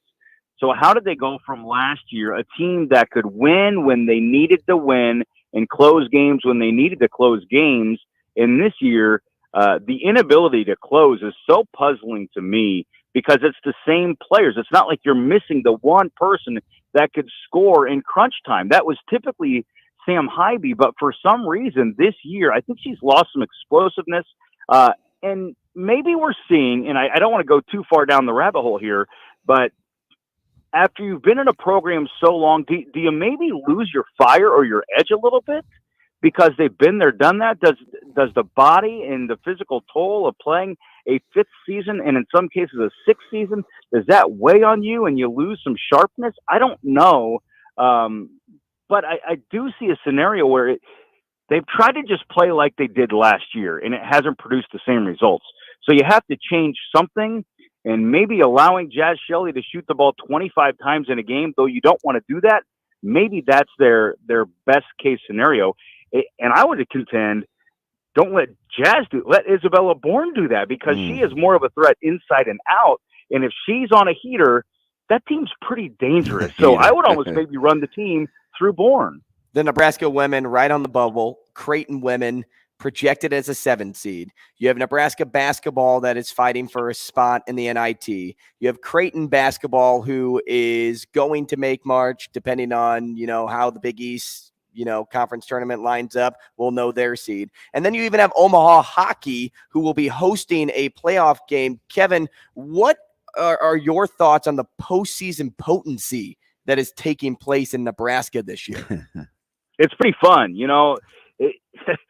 Everybody's excited about Matt Rule and spring football at Nebraska, but it's going to be not back page news, but it's going to be second page news, because you're going to have all these teams that are pushing for championships or playing in significant postseason. I know you say Nebraska NIT. There is an outside possibility, and I'll be this guy. Be that guy. They could make the NCAA tournament. Laugh all you want. That's but awesome. This team, if they win the next 3 games, I think the likelihood of that is probably under 10%. But two of those games are at home, where Nebraska is really good. But if you humor me, if Nebraska wins their next 3 games in the regular season, they're 17-14. Win a game at the Big Ten tournament, they would be 18-14. If you go 1-1, you're 18-15 with the 5th best strength of schedule in the nation. You got a Their case. net's not bad. You've got a number of quad 1 wins in there. They might be in the dance. You've got a case. Because if you beat Minnesota and Michigan State and Iowa, if you concede Minnesota that's a win, that's 2 more quad 1s right there. Exactly. That's my point. And if you look at so many of these teams, ACC, Mountain West has some teams that, they have good records, but their quad 1s are low. Nebraska would have 5, 6, and depending upon who they would potentially match up with in the Big Ten tournament, they could have 7 quad 1 wins. That, with that resume, I think it might be putting them right on the bubble. I'm not saying it's going to happen, but I'm saying it's possible, and maybe a little more possible than people even think, because everybody is caught up in the NIT right now, and I think that's a legit possibility. And wouldn't that be fun?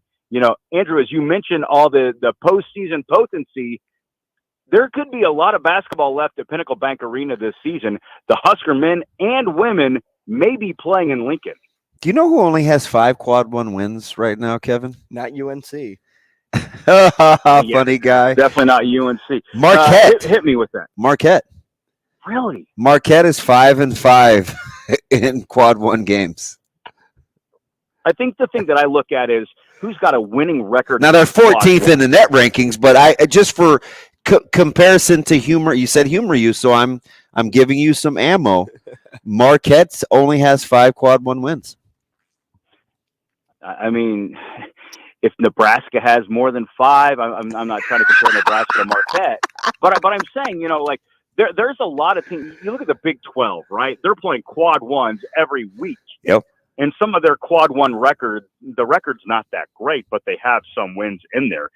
Iowa State, for instance, this is a team, they've got a number of quad 1 losses, but what do they have? 6, 7 quad 1 wins at the moment? They're 8-9. They have a sub 500 record against quad 1 games. 8-9? Yeah. 8-9. They played 17 quad 1 games? 8-9 in quad 1 games. Looking right at it. It's crazy. staggering, isn't it?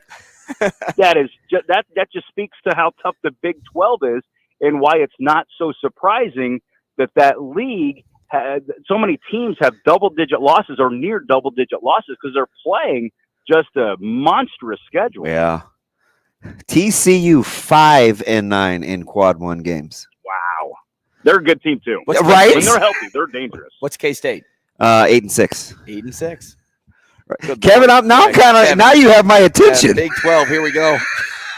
Good job, Kevin. Kevin, appreciate you, man. Dance? If they do, oh my gosh. That's Kevin Sjuts, sports director at 1011 Now. Hey, when we take a break, let's come back with the proposed college football rules changes, because I feel like an official today. I feel like an official.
Rogers and Benning will be back in 3 minutes.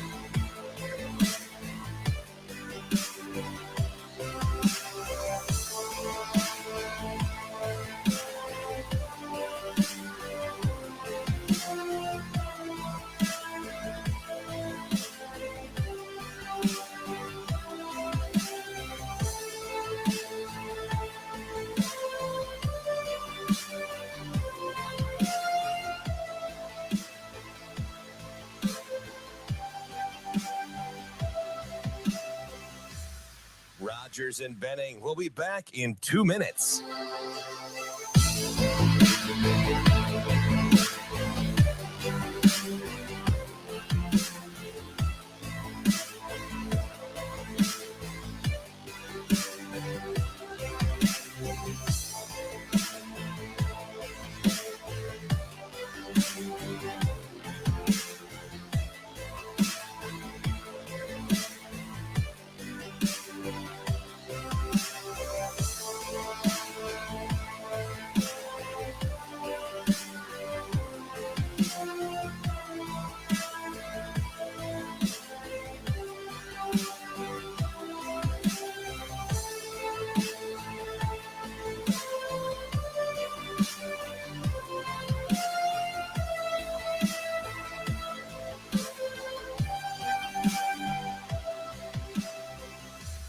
Rogers and Benning will be back in 1 minute.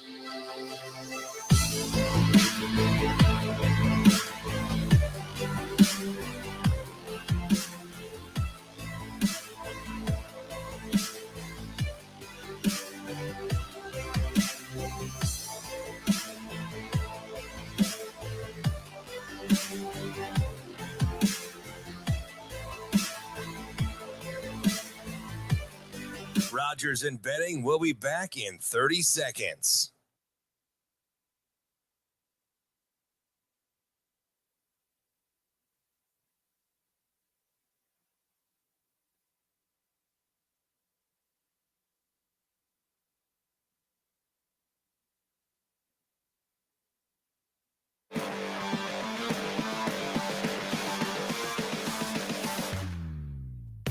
Coffee and Cream with Rogers and Benning on Hail Varsity Radio.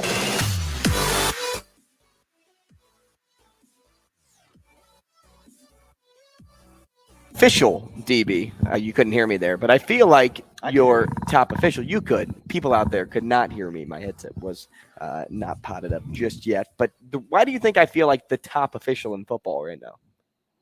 I don't know, because you're wearing stripes. Your hat? The white hat. Oh, I see that. Such a play on non-words.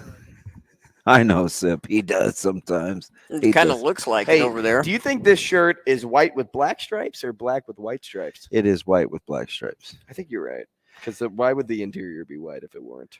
I'm kind of with you on that. But then the collar and the sleeves make it almost seem like it's black with white stripes. Do you rep any logos on it at all?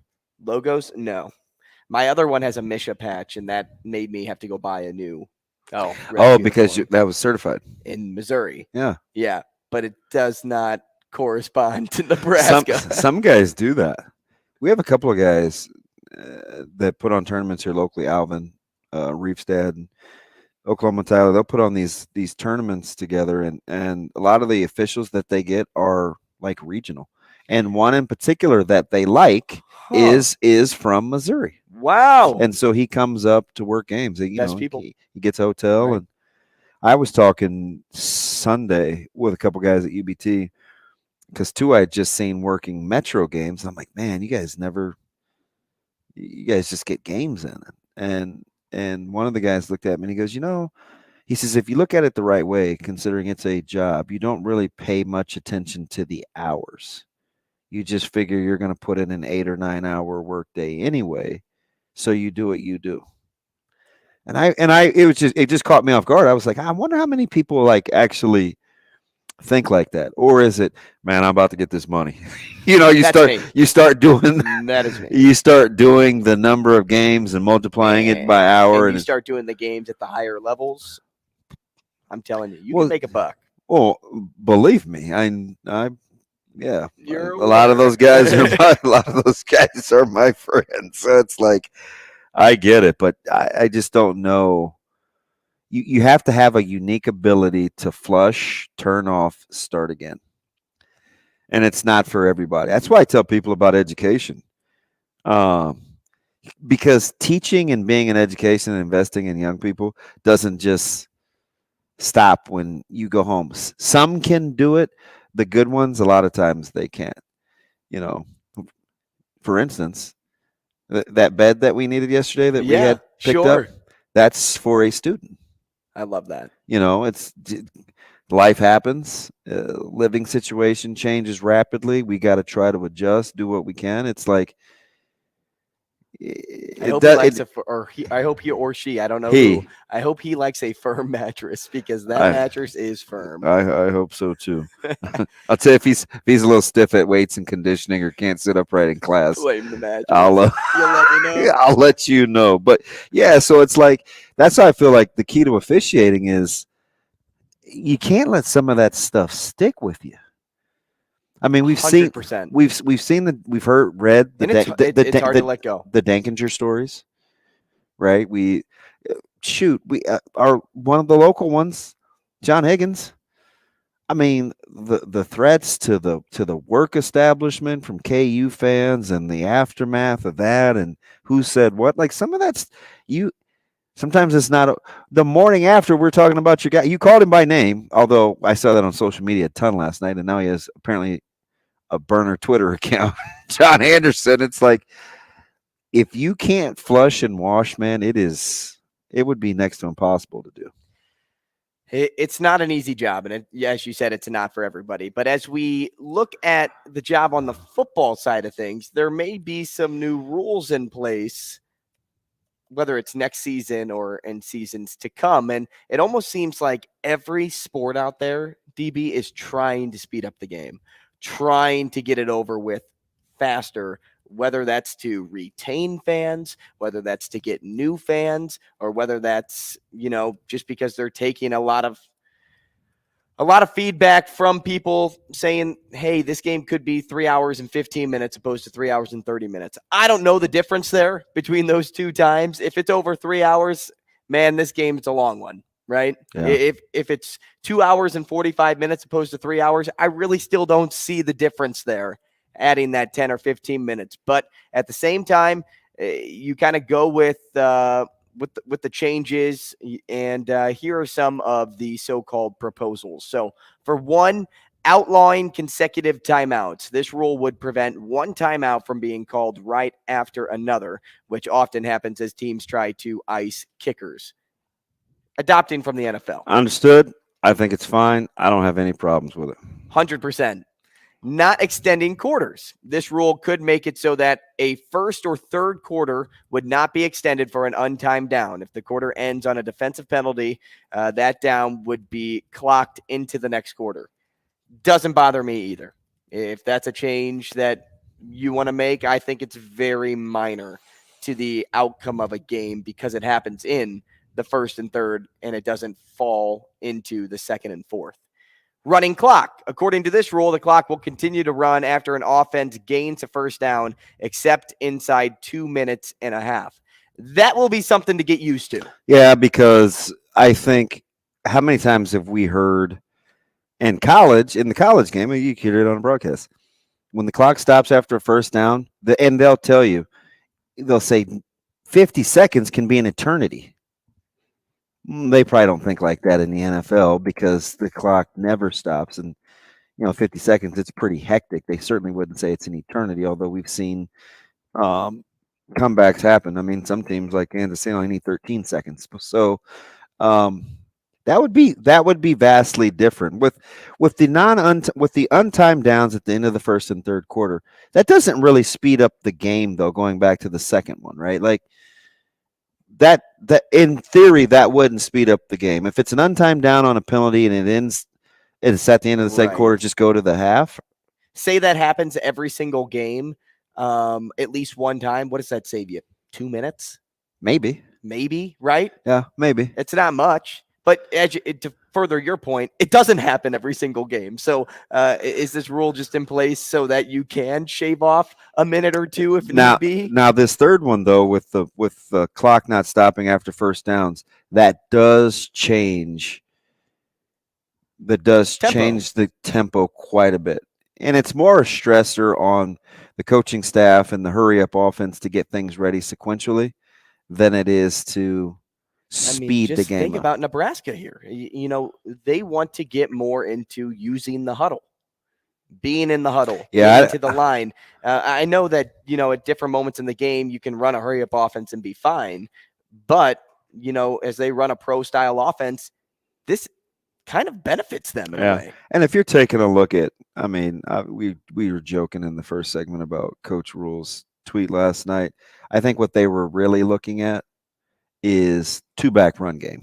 Oh, they weren't looking at the guy that was running the football? I think your bestie.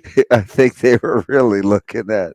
You're an idiot. They were looking at 2-back run game. So if operating along those lines, I don't know if they're necessarily like, hey, the fewer the snaps, the better. But I do think there's a style of play that they want to play that would lend itself to being able to win games in the Big Ten. So it's not as prudent for them to play tempo. Hey, I don't think it was coincidence that was the photo that was tweeted out. I'm just is anything that Coach Rule does coincidence? And the last one that is probably the most controversial is another running clock rule. And it's the clock will continue to run after an incomplete pass once the ball has been spotted for a play. Yeah. I think that's a little ridiculous. I don't like that at all. I don't think that's good. It Thank is. you. I don't think that's going to pass. And here's the deal. Who's a bigger victim of not understanding pace versus duration? Major League Baseball or college football? Because I don't look at a college football game, I don't think ever and think, man, this is taking forever. Because something's always happening. So the pace is okay. Right? I don't think we would worry about having a 3-hour and 30-minute baseball game if the pace was quick. Baseball makes more sense when it comes to speeding up the game. If you want to make a case for any sport, the duration or what happens within the game. The duration. See, I don't know if that matters if you're moving. If you're pitching the ball every 15, 20 seconds and you're not throwing over 6 times in a row, are you thinking whether something's 3 hours or 3:30?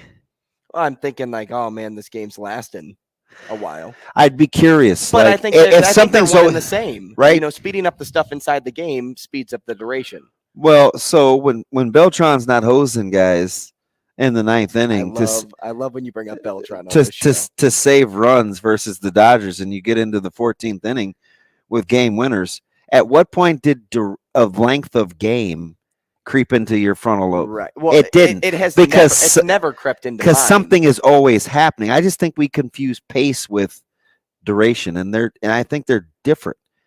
And in football, maybe it's more for the television time windows than it is for our eyeballs, because we're already contemplating whether we want to actually go to the game or sit at home with our Wi-Fi. I mean, we've heard these arguments, right, of why people don't always attend sporting events. But do you ever, and maybe I'm biased, do you look at a football game and you think, man, we need to speed this up? No, never.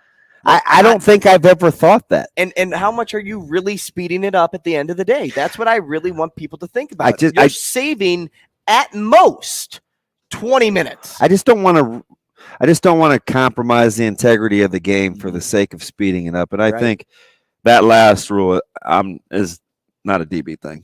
When we come back, let's talk to Matt DeMarinis, White and Blue Review contributor. Lots still to get to with Creighton. He's on deck. Rogers and Benning will be back in 4 minutes.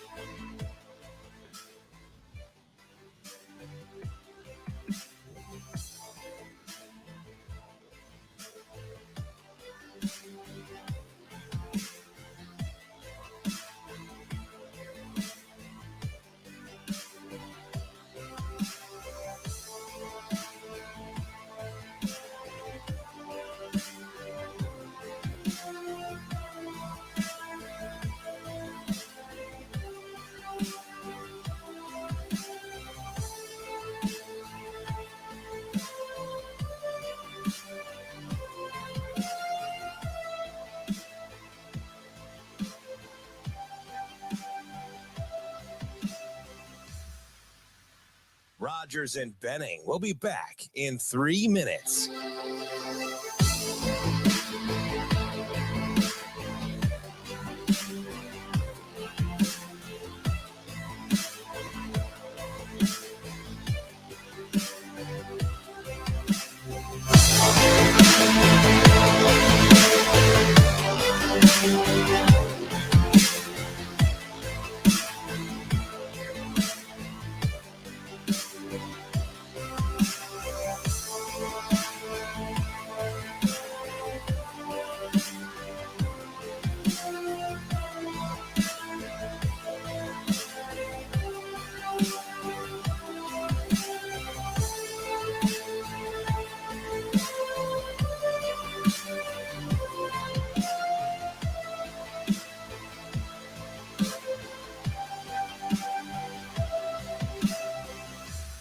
Rogers and Benning will be back in 2 minutes.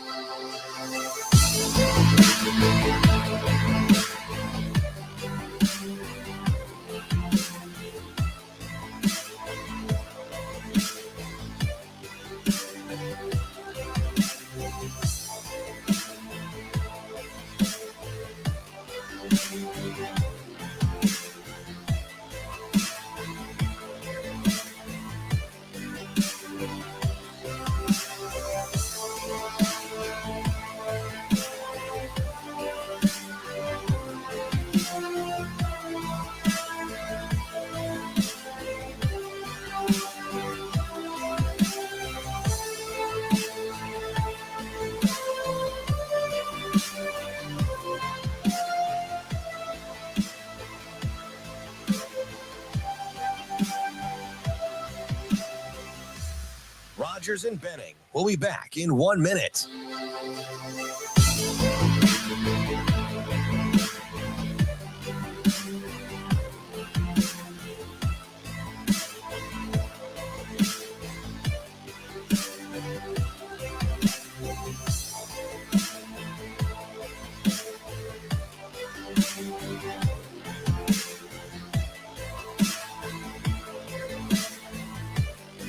Rogers and Benning will be back in 30 seconds.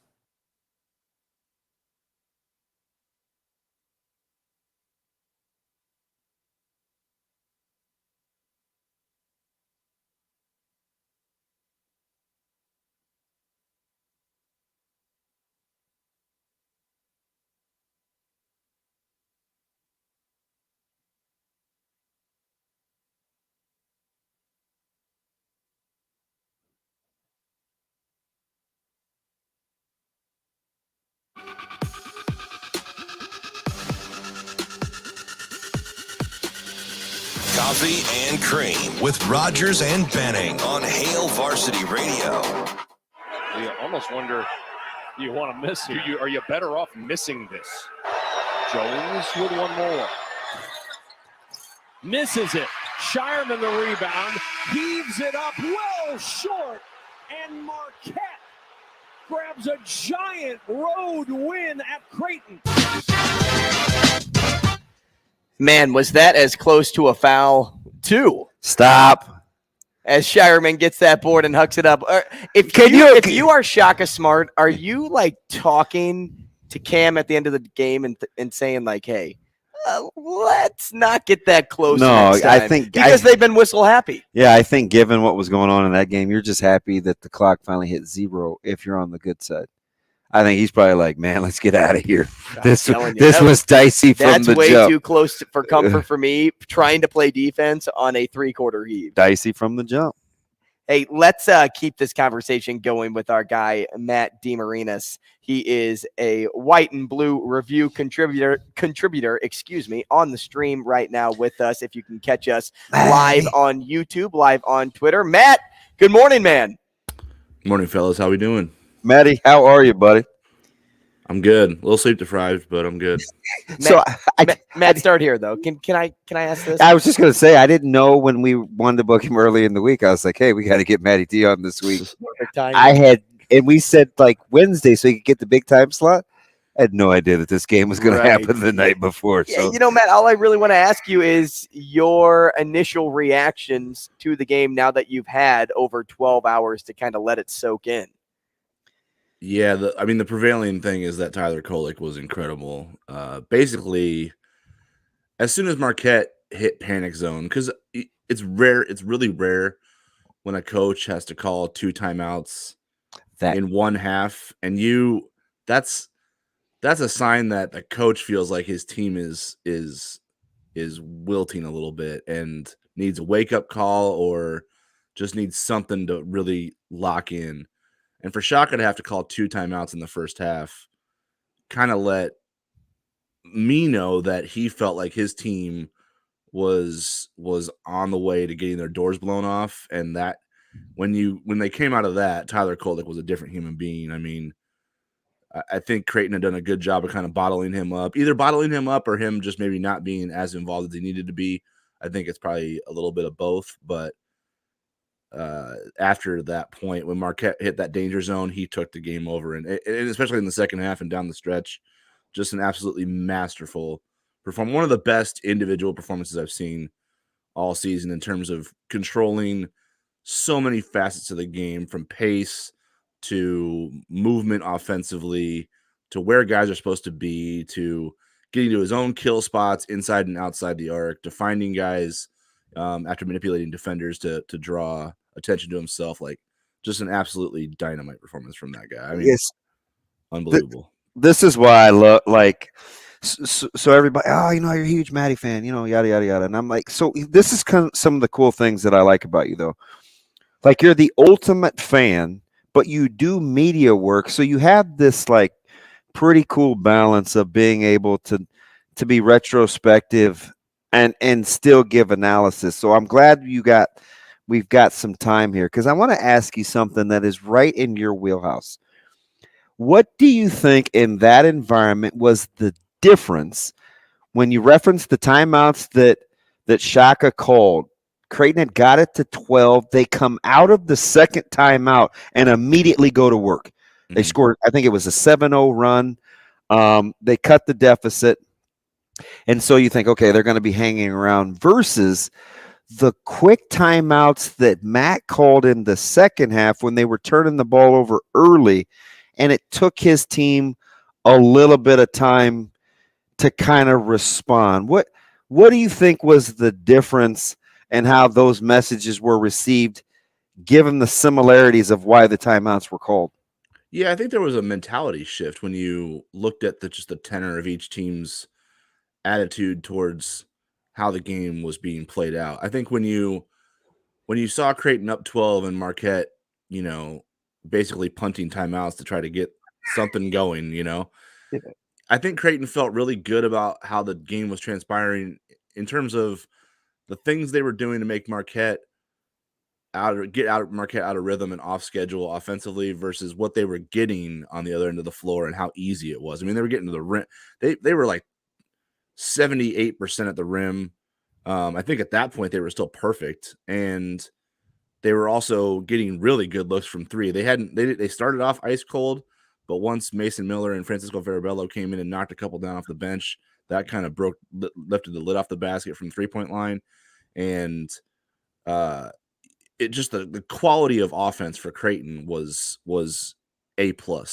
And after that second timeout, I feel like to some degree, Creighton came out and thought this is going pretty easily so far. We just stick with what we're doing. It'll be all right. And Marquette dialed it up.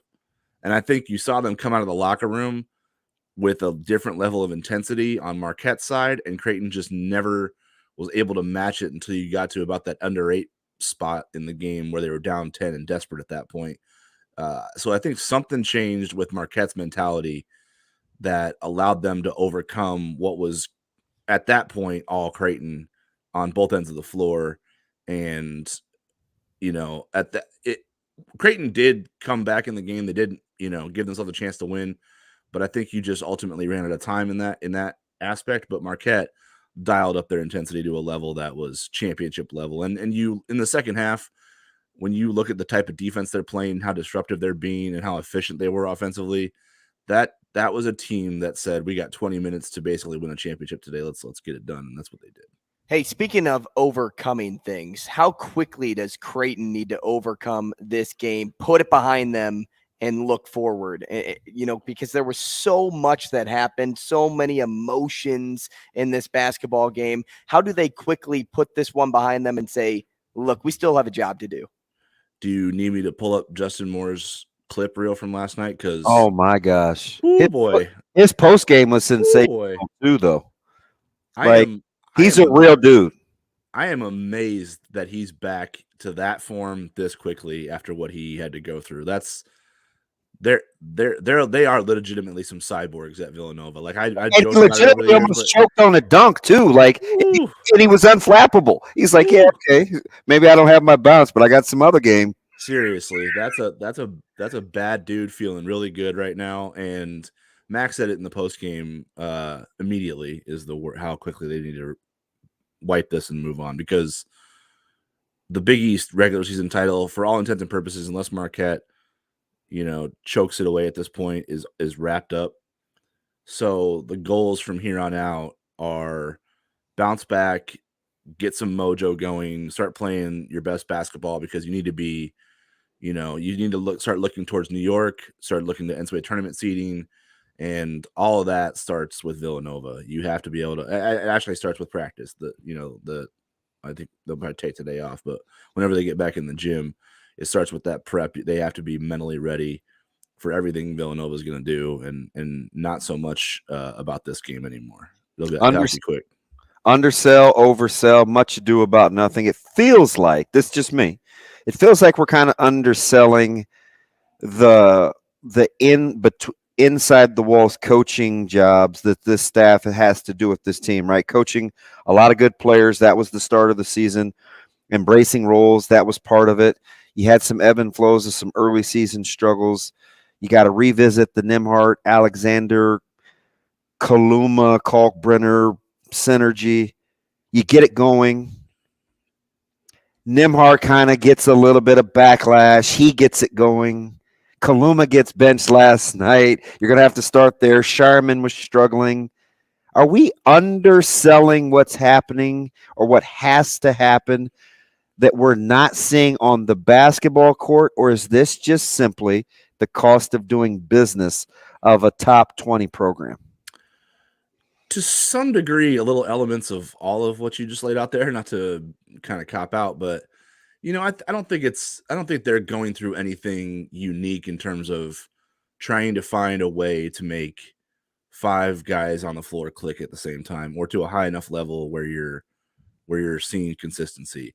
The challenge going forward now will be to try to get that as close to what we just laid out there as possible from here on out, because time's running out. Now you're almost to one and done mode at this point, because you have Nova, Georgetown, DePaul left, and then it's elimination games the rest of the season. So the thing that is a little off right now, and you're starting to see it in their metrics offensively, there has been a dip in terms of their effectiveness over the last probably month of February. Now the pushback on that is they've also played some elite defensive teams in that stretch. So there is give and take there, right? You're not going to be lighting up UConn, Providence, those teams like that on a nightly basis. So there has to be something there that is understood from the outside looking in. But yeah, Creighton needs to figure out a way to get some more, you mentioned synergy, some more like just flow within that main five, and also incorporate what is a surging bench unit all of a sudden. Like Sharif Mitchell is playing the best basketball of his career, or not his career, but of the season. Mason Miller is playing the best basketball of his career and season. And Francisco Verabello had a good night last night. He hit a three. He had a steal in the lane defensively. He made a nice backdoor read and passed to Nemhard for a tough finish late when they needed a bucket. So he's starting to come together. And you're starting to see that the you can rely on 8 or 9 guys now when the 5 aren't working. And that's what Creighton went to last night. But yeah, they have to figure out a way to get Kalkbrenner more involved offensively, not just with ball screens, but with touches. Because I still think a lot of good things come when he gets touches. And Marquette did a really good job of swarming him, and it reminded me of football a little bit because they had kind of like bracket coverage. It wasn't always zone, but there was always a backside threat chasing down, getting to him on airtime. There was always, guys fronting the post. I thought Oso Ighodaro did a great job of kind of having a hand in front of in the passing lane at all times. And it just made Creighton hesitant to throw the ball into the big man. And they have to figure out a way to get the ball in his hands, because the defense, his gravity opens up everything for everybody else. So they have to figure out a way to incorporate him more. It's not just about shot attempts. It's about touches. He can't just be involved in ball screens and re-screens. He has to get touches too. Okay, so that's the thing, right? And I was saying this to Andrew in the first segment, Marquette ran a lot of the same action the majority of the night, especially with the low hole ball screens, letting Kolek kind of go to work with those low ball screens, right? And it really started to be effective late in the game. And I think it was even Nemhard in the postgame that said, listen, they ran a lot of the same action. Talking about Kalkbrenner, because I was a little shocked that he only had the 5 shot attempts. How much of it is the action with those ball screens, if he could just face up or maybe have the threat of putting the ball on the deck? Because I think that's really the only difference between him and Ighodaro, right, was he would face Kalk up, and sometimes the drop coverage, it was like, oh boy, we're giving him room to work, and he's going to hit the little floater or something like that. And then Kolek got busy. It's not in Kalkbrenner's game, I don't think. So you're not going to just start at this stage of the season. But how can they make it a different sort of ball screen game without his back to the basket? Well, I think you have to be able to manipulate the defense with the ball. So I think one thing that Creighton got away from last night was pass fakes. Like they didn't move. It was heated. Yeah, they didn't move the defense's eyes and feet. Like I'm telling you, in college, there's very little space to operate. That's why you see guys that have some raw talent that usually are better offensively at the next level, even though it's harder. There's more space to operate at the next level than there is in college. Like teams, you usually have a guy on your team in college that doesn't need to be guarded, so defenses can sag in, plug the lane. You don't have much space to operate. With Kalkbrenner and Creighton last night, they just got away from moving the defense with the pass fake, and it doesn't take much. All you need is a guy to be a step out of position or late with what he's reading defensively, and then the ball gets to where it needs to go, and then you can flow off of it. So that's the one thing that Creighton got away from last night. That they were picking Marquette apart pretty early in the game, and I think they probably thought this is going to be pretty easy work tonight.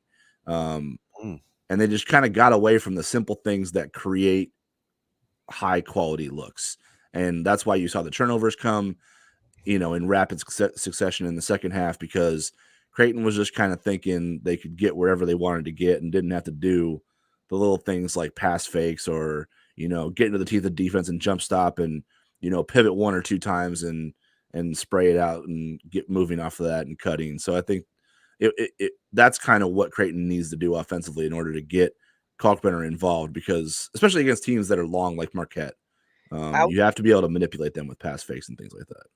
Keep it here. Outside of the fact that Marquette did a really good job of swarming down low, do you think the lack of shot production from Kalkbrenner comes because he doesn't really go to his left hand. He's the type of guy that likes to back down a defender and roll, and whether it's do a hook or use his right hand and kind of whip his left shoulder down, because I don't see him too often take what he's getting and, turn his body around toward the hoop if he's on the right side of the basket. Does that make sense?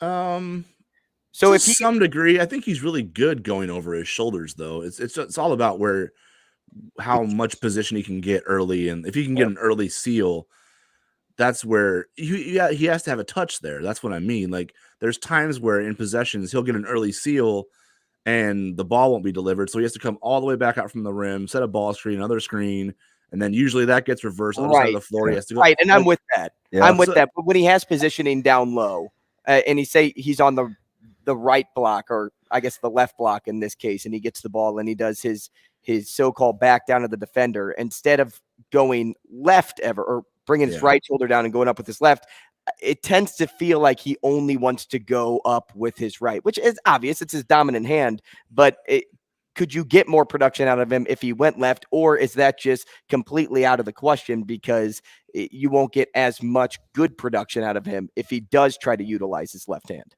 Yeah, that's a tough question for me to answer. I'd have to go back and kind of look at his possessions, but I feel like he's really good on the left block. Like, that's where a lot of his production comes from, just in memory. And I know he hit a righty jump hook against Butler that I can remember over Manny Bates, where he went over his left shoulder. And then last night he had so isolated on the left block, and he kind of drove to the lane like he was going to go to that righty jump hook, and then he spun left and finished it off the glass. Yeah. He had another and one that just lipped out off of a spin left. So I think he's actually pretty good on the left block, just off memory. But that's a pretty fair question. I have to go back and look at the break down the tape to give you a better answer. Unfortunately, apologize. Let me ask you something philosophically. Again, I'm gonna stay right in your wheelhouse. What's the difference, in your opinion, between a team saying, "Hey, that's who we are. These are the kind of shots we take," versus kind of self-awareness in the moment, where you maybe need a paint touch, you maybe don't need to shoot, the 28-footer for the heat check, even though it's kind of who you're capable of being. Like, is there a tug of war there, or do you not really have a problem with shot selection with Creighton, in particular last night, where I thought some of it got away from him in terms of getting those paint touches? Well, the thing for me is it shouldn't be, because paint touches are a priority for Creighton. That's getting inside and out is the basis of their whole system. You want to. So how do I rationalize only 5 field goal attempts and 10 of 28 from 3? Yeah, I don't. That was tough for me to compartmentalize last night too. As I'm watching, I'm like, Creighton hasn't missed inside the arc yet they're 0 for 8 from 3, and they've only taken 4 twos. Like, you know what I mean? Early. Yeah. Oh, yeah. Oh, yeah. I always say this too, and people kind of laugh at me because they think I'm kind of dumbing it down too much. But I think this game is about math, in my opinion. Like, you have to be you're trying to be more efficient than your opponent at the end of the day, because that's going to be reflected on the scoreboard. And I do subscribe to the make shot, miss shot, as long as what you're getting is quality. But I am more in line with balance.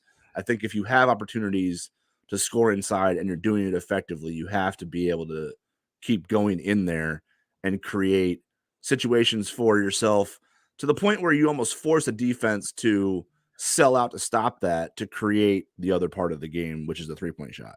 And I thought Creighton started the game a little 3-point happy. Now, the looks they were getting, you could argue, were good, but when you're 0 for 8 from 3 and 4 for 4 from 2, the math is kind of beating you over the head at that point. Like, get the ball inside the arc, find a way to get to the rim, find a way to get Kalkbrenner involved. DeMar DeRozan and Devin Booker, right? Like Kawhi Leonard, you're efficient enough with twos.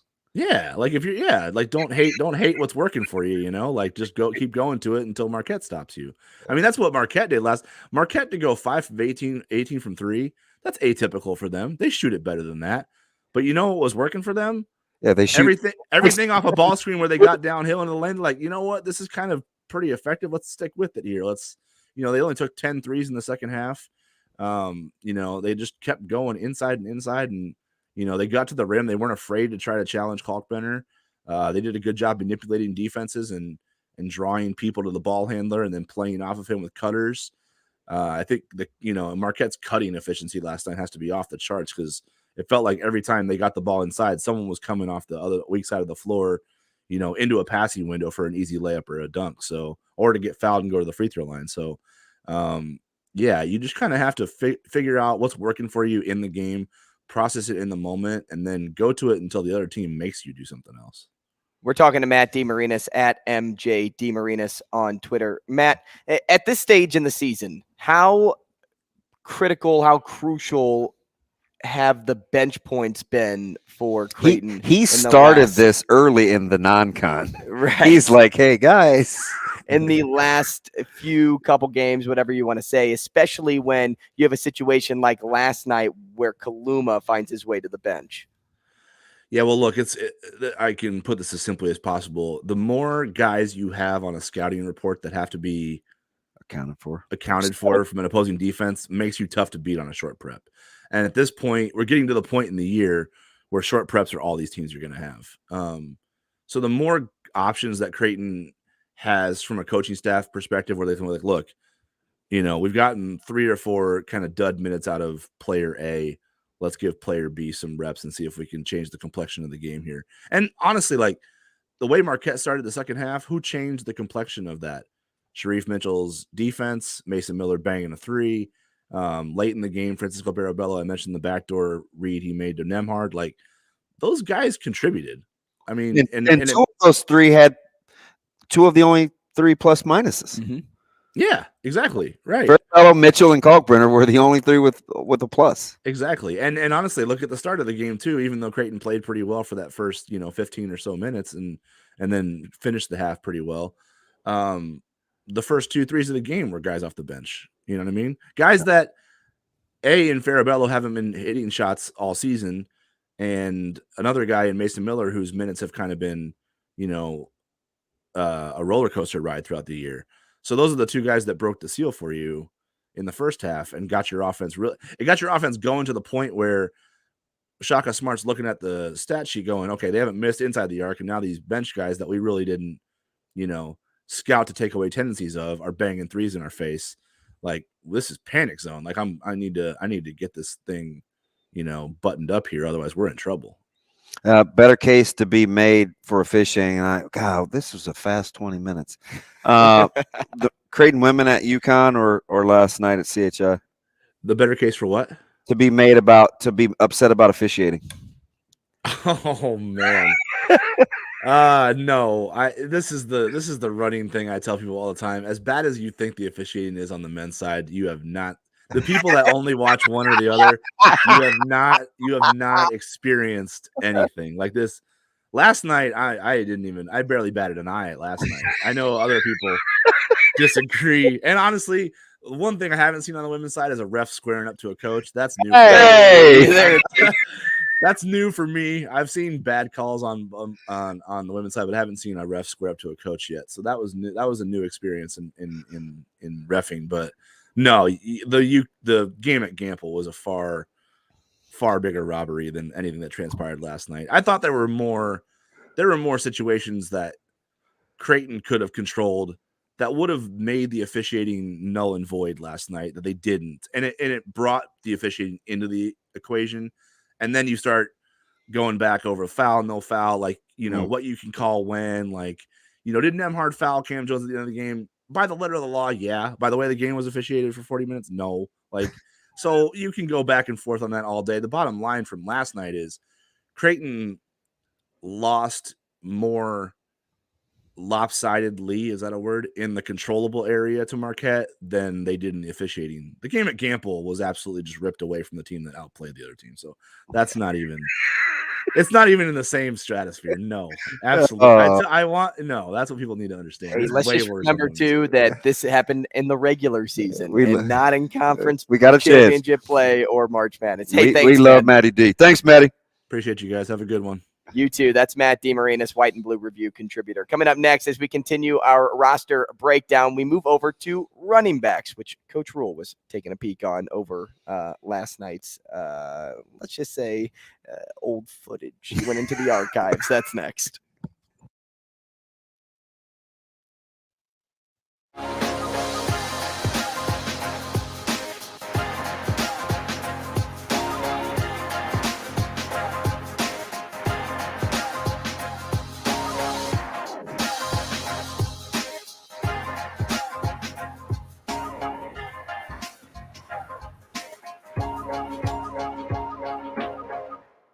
Rogers and Benning will be back in 3 minutes.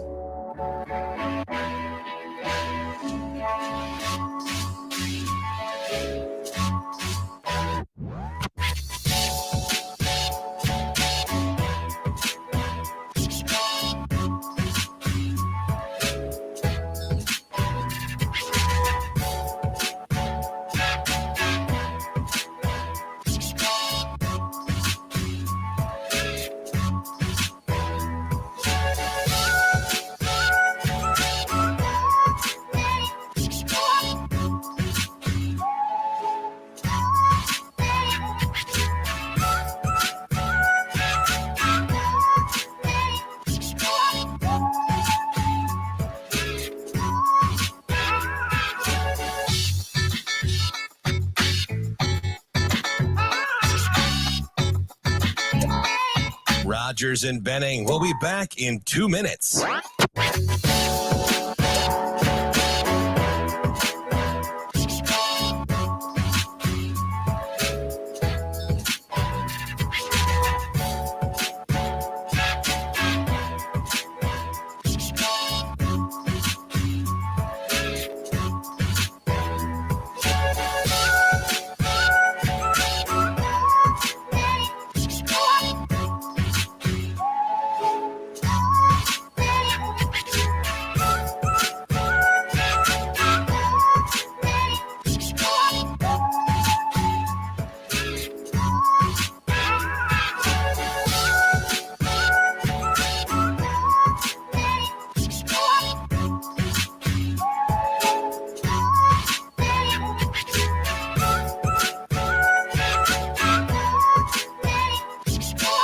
Rogers and Benning will be back in 1 minute.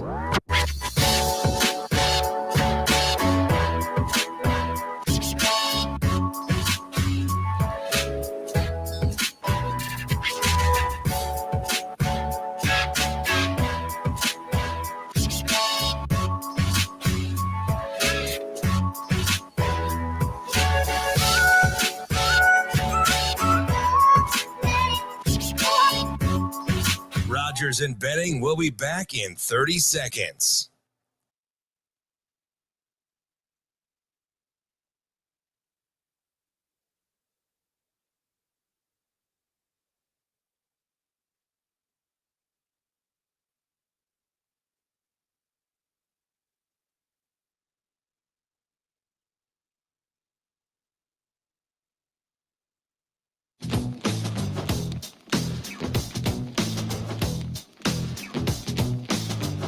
Coffee and Cream with Rogers and Benning on Hail Varsity Radio.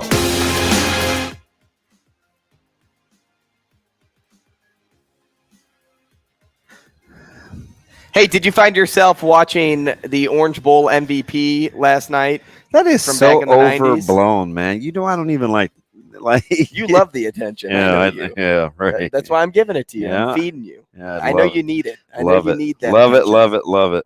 No, that was great what Caleb did on social media. No, it wasn't. Yeah, it is because, you know, my dad's not on social media and doesn't have the following, obviously, that you have either. But when I converse with my dad, I like say that in the room. But like it makes total sense that he went to social media so he could fuel up everybody there. He I love it. He doesn't say anything really ever, but every now and again on social media. I'm with it. I'm here for it. Yeah, he had his moment. He's a funny kid. He is when he talks. He's a funny guy. We'll see if he has dinner on the table tonight. Not a chance. Some he was talking about running around to Walgreens and getting a prescription. I was like, oh yeah, you getting that? You know. And actually, the funny thing is he does have a vehicle. It's just weird how. Once he said that out loud on that deal with Max Coughlin, because it was out on social media, it was like 94 feet or whatever, where you just walk and talk. And at the very end, he kind of slid it in. He's like, oh, you know, what's one thing that people don't know about you? Well, I'm 17 and I don't have my own car. Yeah, my mom's looking at me sideways. If people are, Twitter's letting me have it. And I'm just like, what is going on? So then there was some pressure. Social media is your and my oldest daughter, she's had 2 vehicles already, so that's a little bit of a. We got to balance Did you have to that. take one to Dingman's? It got totaled out, so Dingman's couldn't do anything. Yeah, that's above Dingman's pay grade. So yeah, that's the story of being a parent, man. Matt Rule, he's something else though. I don't even know why he would put that out on social media, but I do think I know what they were doing. Remember what I said yesterday too when we talked about how he watched, maybe it was 2 days ago, where he watches film and he's been watching practice, he's been watching workouts, and really all we heard was he's watching last year. And I'm like, I think he's probably watching the archives. Yeah. And it just came out, last night via picture for everybody to see that I wasn't just blowing smoke when I'm saying, hey, Matt Rule is not only learning about, hey, what either went and even wrong I last year or didn't learning about players. Yeah, not you. Even no. Even when you said that, even I didn't really take you. I just kind of laughed it off. Like I'm like archives, like in my head, like we didn't get into it on. I'm like, I doubt it. I mean, what's you want to go back and look at? I mean, the game has changed so much, and sure enough, and he's looking at he's looking at the archives. He's looking at what worked, and he's looking at tradition at the same time. Yeah, I think a lot of that, man, is 2-back run game and like that kind of scheme action, right? Where he's looking at either, for laughs and giggles, let's say he wants to see power against an even front or trap or veer or whatever. And I'm not saying he's going to go, trap and veer. Sometimes people hear those words and they're like, oh, that's archaic, blah. It's still 2 of the most unstoppable plays in football, right? It's just that nobody has patience enough to execute it, but I'll get off that soapbox rather quickly. So I think he was probably looking at families or pet plays that go along in a family. And I don't know why I picked Washington State, except for they were really good against the run. And that was a good football team. The start of a good football team that year, because 2 years later they play in a Rose Bowl against Michigan to keep them from trying to split a national championship. Speaking of the run game, let's break down the running backs now. Yesterday we hit quarterbacks. Let's talk the running back room, because there's a guy that we know Matt Rule likes because he's brought him up a lot in conversation. He's a guy I like, and that's Gabe Ervin Jr. He came up again last night on the Husker Radio Network. I did a hit with them, and Gabe Ervin Jr. came up again. I'm like, what? I feel like I'm inundated We're with speaking it into existence. The Gabe Ervin fan club. Hey, let's not forget that he tallied 100 all-purpose yards last season, building off an injury-shortened 2021.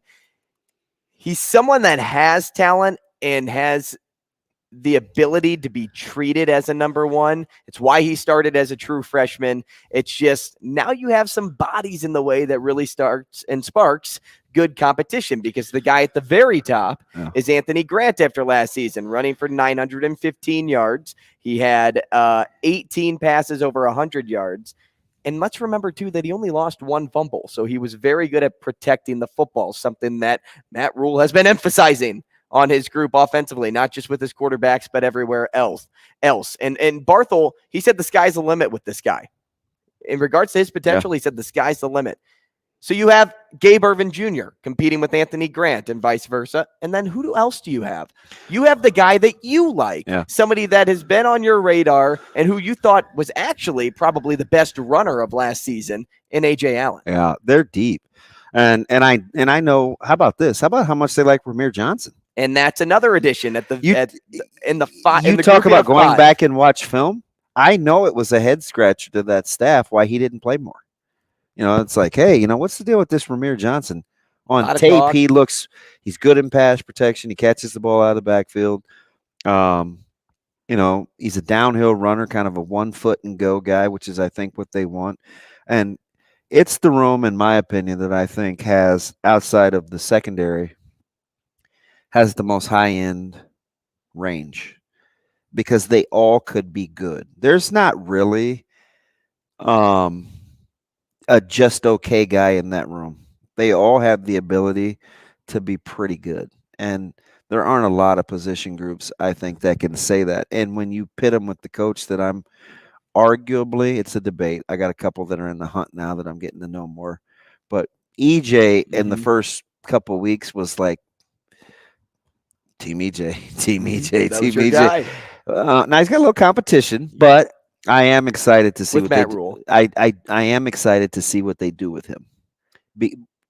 In that room, because I think he's going to get those guys to maximize. You talk about being in the best spot or feeling like you're in the best spot.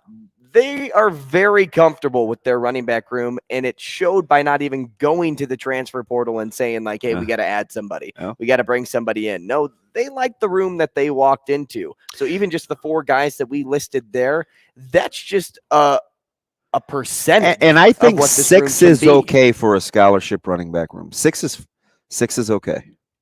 You have Quentin Ives, who was the walk-on. So he will have a scholarship. Emmett Johnson. You have Emmett Johnson, who didn't really show last year because, he redshirted. The forgotten man. Right. And let's not forget, too, that Barthel recruited Johnson at a high school. So he knows him prior to this upcoming season. So you have Grant, Allen, Irvin, Johnson. So Johnson and Johnson. And Quentin Ives. There's your 6 right there. Yeah. Is anybody going to step up via walk-on? Because you have some Nebraska natives that have provided some depth. You have Schuster.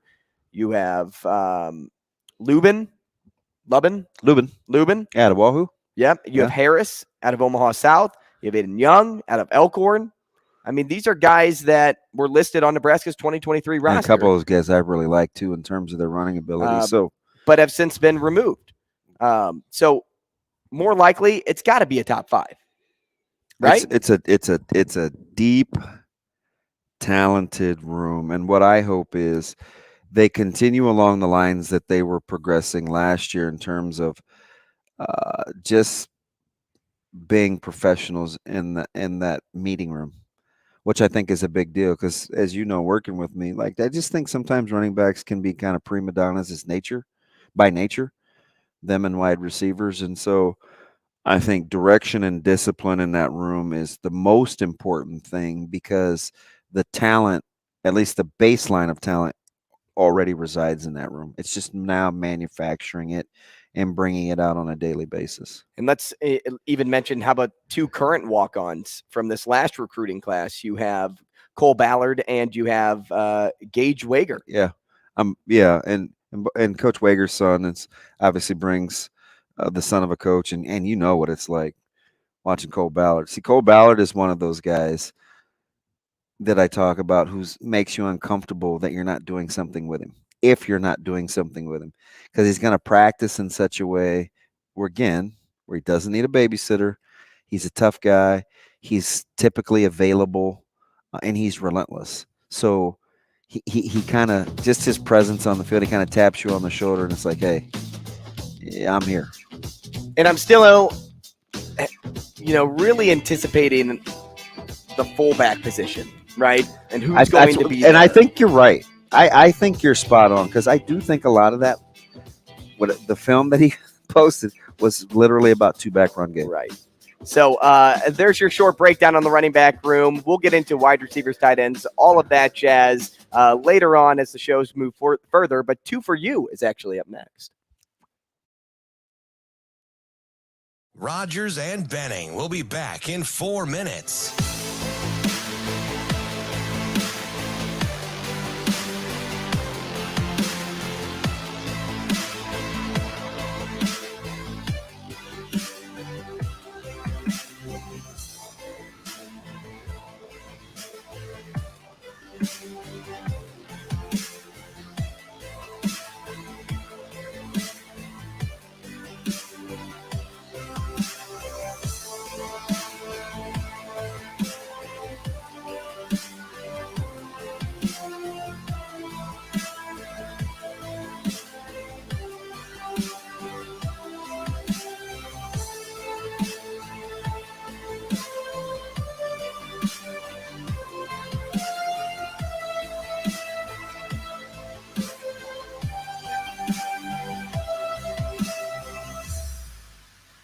Rogers and Benning will be back in 3 minutes.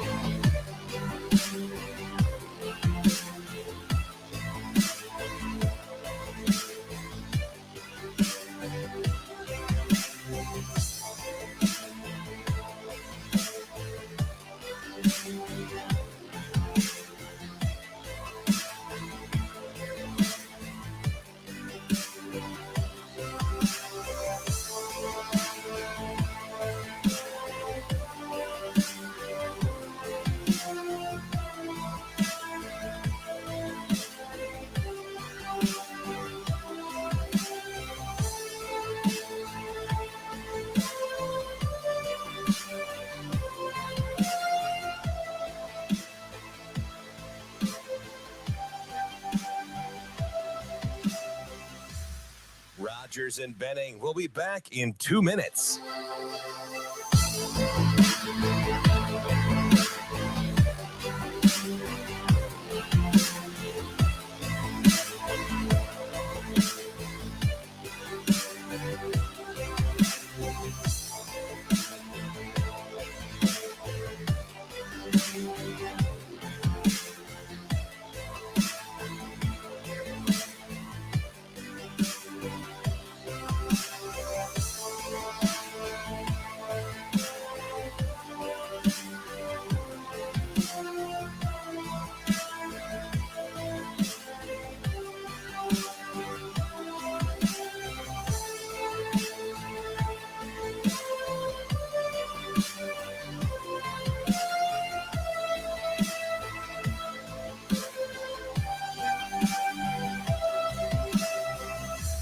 Rogers and Benning will be back in 1 minute.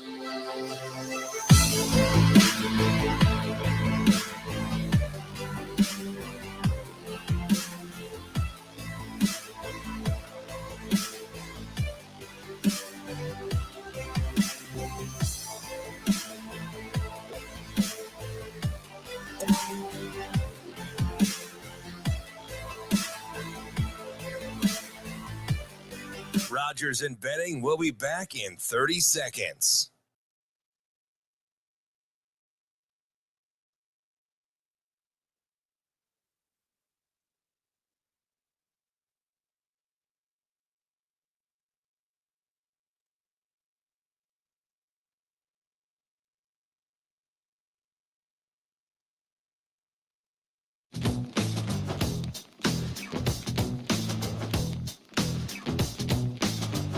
Coffee and Cream with Rogers and Benning on Hail Varsity Radio.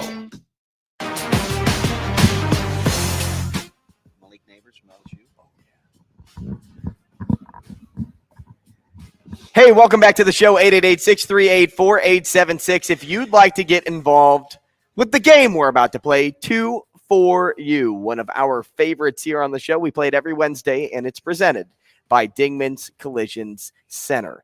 Dingman's is your one-stop shop for any car need you may have. I actually did have a light pop up on my car, on my dashboard. What was it? I don't think it Thermostat? I don't think it was the tire pressure light. I've always had trouble with my check engine light on my car because of a sensor mishap. So I think I got to take my car over there just to see if they can figure it out. Our Because cars, every body shop I take it to, it's like, I don't know the answer. That's the answer I get. our cars were cars better in the 80s and 90s? They were definitely made better, probably better materials too. I always wonder about it. Everybody talks about evolution in terms of people. Doesn't seem like it's like that with things in manufacturing. I don't know. There was less parts. Can't live with them, can't live without them. Am I right, Shane? Pardon? There was less parts. You know, I mean, you don't have all the fancy stuff. I love you. Well, I mean, you don't have the DVD players in the glove box and all that kind of stuff. DVD player. You have the DVD player with no screen. Tire pressure sensors and all that other stuff. Yeah, all that other jazz. So it's a lot. So Shane, is the proper term the more electronic? The more technology you get into it, the more electronics you get into it, the chances are you're probably going to have more issues because there's more parts and more things available that can go wrong with the car because there's just more there. Gotcha. Are you saying And because I there's- have Apple CarPlay, it's a bad thing? And no. I mean, that's a great thing. I wish I had it in mind. By the way, we heard you speeding off yesterday. Why do you drive so fast? I don't. It's just that gas pack I have in my car. I mean, I looked at Andrew. What was it like 11? It was whatever it was yesterday. And I Here goes Shane. I go, that's Shane's car. Like where were you rolling to? Remember, he gets up to the speed limit fast. He's such a Tim No, Johnson. I just went over to Casey's to get that the breakfast bowl. breakfast bowl. I Yeah. assume that's. So what were you're you talking- in 5th gear by the time you got to Hooters? No. Kinda. No. 4th? No. You couldn't get a fifth gear around here at all. I don't know, man. I saw your transmission kind of dragging a little. Let's It get. wouldn't have anything to do with the trans. Well, you could Let's you get could to the drop it game. if you're Come not, if you're on. not shifting correctly. Yeah, but if your RPMs, I mean, you'd have all sorts of car issues if you were doing fifth gear around here. Let's get to this guy here. Yeah, let's do it, Shane. You run the show. Oh, who do we have? We got Mike. We have Mike on line 1. Mike, what's going on, man? No, not a lot, man. All right, Mike, here's how to play 2 for you. If you haven't played before, all you have to do is pick 2 people on the show. Okay, you'll pick either Shane, DB myself, or myself and Shane. And we will give 4 prompts. Say you don't pick me and you pick Shane and DB. I'll give 4 prompts to the guys. They will answer them. They're general, basic prompts. Some questions are a little harder than the other. And if they get 2 out of 4 right, you win the prize. If they get 3 out of 4, you can keep doubling down and trying to get more money to spend at Hale Varsity Club. Sound good? Sounds good. We'll go with the flow. Just pick 2 people right off the rip. Let's go with DB and Shane. All right. Good example. Oh, here we go. Here we go. Oh man, You boys ready? no. You ready, Shane? Mike, Do I you're need in to for a write- treat by choosing Shane. Yes. Write all this down, right? You have to Yes. write this down. Don't just look at me like you always do, like you're staring through me. Let's see if we can. We haven't had a $40 gift card. We have yet. not had a $40 gift card yet, and I'm feeling good today. Come on, Shane. All right, Shane, you ready? Let's do it. A steak temperature. Jesus. Is that like rare, medium rare? Yep. Oh, not an actual degree. yeah, 162 degrees. You're already starting off hard. Okay. An instrument. Oh my gosh. Okay. An ocean animal. Okay. Red, yellow, or green. Oh Lord, have mercy on my soul. Okay. Shane, you good down there? Can we have 5? If we get past the first one, I feel Like a penguin? wow. Don't encourage Like you. a woman? All right, come on, Shane. Don't let Mike down. Let's go. Shane, you ready? Let's do it. Let's do it. Okay, Mike. You don't have to do anything. Just sit and enjoy because this is about to be a bit hectic. All right, guys. A steak temperature. 3, 2, 1. Well Rare. done. And that makes sense. 041. What did we just harp on last week, Shane? Yeah, well done versus rare, because you guys were all about rare. All right, Shane. Three for the next 3. Let's go. An instrument. 3, 2, 1. Drums. Guitar. This is bad. 5. Mike, like- they have to get these 2 we're in order shooting for you for to get 10. this gift card. All There was right. like 50,000 instruments you could have chosen. 50,000 instruments, Unless and he you gets- chose drums. He can still get 2 beers with 10 gift cards He could, or he could. a gift card or Sure a nice can. appetizer. All right, guys, let's move on. Ocean animal. 3, 2, 1. Shark. Yeah. Let's go. Mike, if they get this right, you win a $10 gift card. All right, here we go. They have to get this right. It's either red, yellow, or green. 3, 2, 1. Red. Yes. Yes. Oh, there Good we go. comeback. That was an obvious one, right? I hope so. You would hope. Sometimes we have obvious ones on here, Mike, and I got to tell you, we get some bizarre answers. All right, so we get Shane. Wait, you should give him 2 just for being you, Shane.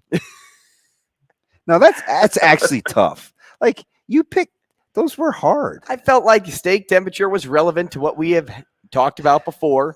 An instrument, I think the two to choose from are probably guitar and drums. I was thinking piano over drums. Well, if you think he can do I better, almost said drums. Full disclosure.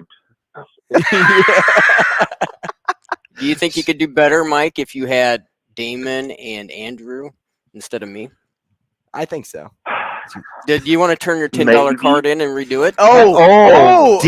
Deal or no deal, Mike. The $10 gift card for the chance at 40. Well, here's my thing. I'm playing with house money anyways, so That we're is always true. going to double down. All right, Mike. DB and I will play. All right. And if we can get more than 2, we'll give you a $40 gift card. Ooh, Deal. really? Mm-hmm. We must like Mike. All right, like Mike. Hey, I like like to Mike. be like Mike. All right, let's get Mike paid. Here we go. DB, 2 or 3? Just the number? Yeah, just pick 2 or 3. No. Oh, the number. Oh, 3. I wore it in high 3. school. Okay. Yeah. A pet store. You serious right now? I am serious, and don't call me Shirley. Okay. Oh, Lord. A type of yard work. Okay. A Marvel superhero. Oh, all these are in my wheelhouse. One is for sure. Yard work. No, the superhero. And something Shane doesn't leave the house without. Are you kidding me? This is a gimme. This is a layup. Okay. All right. All right. All we need is more than 2, and we'll reward Mike. Okay. Mike, thanks for sticking around for over 6 minutes now. Appreciate that. Hey, Mike, Shane, you want to count us down? I'll say the prompt. You give us a 3, 2, 1 countdown. Gotcha. All right. A pet store. 3, 2, 1. Petco. All right. There I we would go. have said PetSmart. Of course you would, Jay. Not shocked. Of course you would. All right, let's go. We're 1 for A 1. type of yard work. 3, 2, 1. Mowing. That's what I would have said. All right, let's 2. go. We need at least 1 more. A Marvel superhero. 3, 2, 1. Captain America. Yes! Oh, let's go. Mike, we're playing the 4th one for fun, though. Oh, baby. All right, This is it. this will be the first if we do 4 for 4. Something Shane doesn't leave the house without. Okay.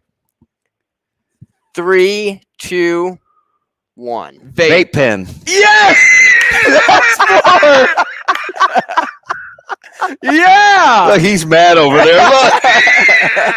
I was going to say attitude, but that was Definitely that. Yes. Mike, Shane, stay on the $40 line. gift card. Shane will get you We're hooked going to have up. it at the hostess stand for you. We'll write down your name. We'll take down your info. Sound good? sounds great. Hey, appreciate it. Thanks, Mike. Yeah. 4 for 4. Finally. Yes. Dude, you said of stake temperature. And Well, we talked and about an that. instrument. No, I'm with you. I knew it was going to be one or the other. I knew it was going to be rare or well done. But Shane likes well done, so I don't like rare. Your partner. I don't eat rare. I would be medium rare. So I should have said sweet meat. Sweet meat. See, Mike was right. You do have bring an attitude. Yeah, you do. You do bring an attitude. Hey, Shane, I just wanted to let you know that's how you go 4 for 4. Hey, by the way, if you folks Captain didn't America will do it every time. if you guys didn't catch the tail end of Matt DeMarinis, if we had the hard out, it's on YouTube TV. His answer about the officiating, I thought was fantastic. From men's and women's. That and the fact that he said Creighton did enough last night. He said, I didn't even bat an eye at it. Creighton didn't do enough of the controllables to even entertain the officiating. He also said he didn't bat an eye because he watches a ton lot of of women's women's basketball, basketball. and the officiating there is not great. Yeah, he's like, yeah, what happened at the pavilion? That was robbery. Yeah, you know, and I'll tell you what, great tease there, DB, because if you missed anything on the show, go check it out on the podcast. That's at H Varsity Radio. That's where all of our shows are docked. You can pull up your boat, take a listen for 3 hours, and have some fun with us. A little extra fun, especially at the end when we play 2 for you. Thanks for joining us today. We'll see you tomorrow. Chris Schmidt, Elijah Herbal coming your way later this afternoon.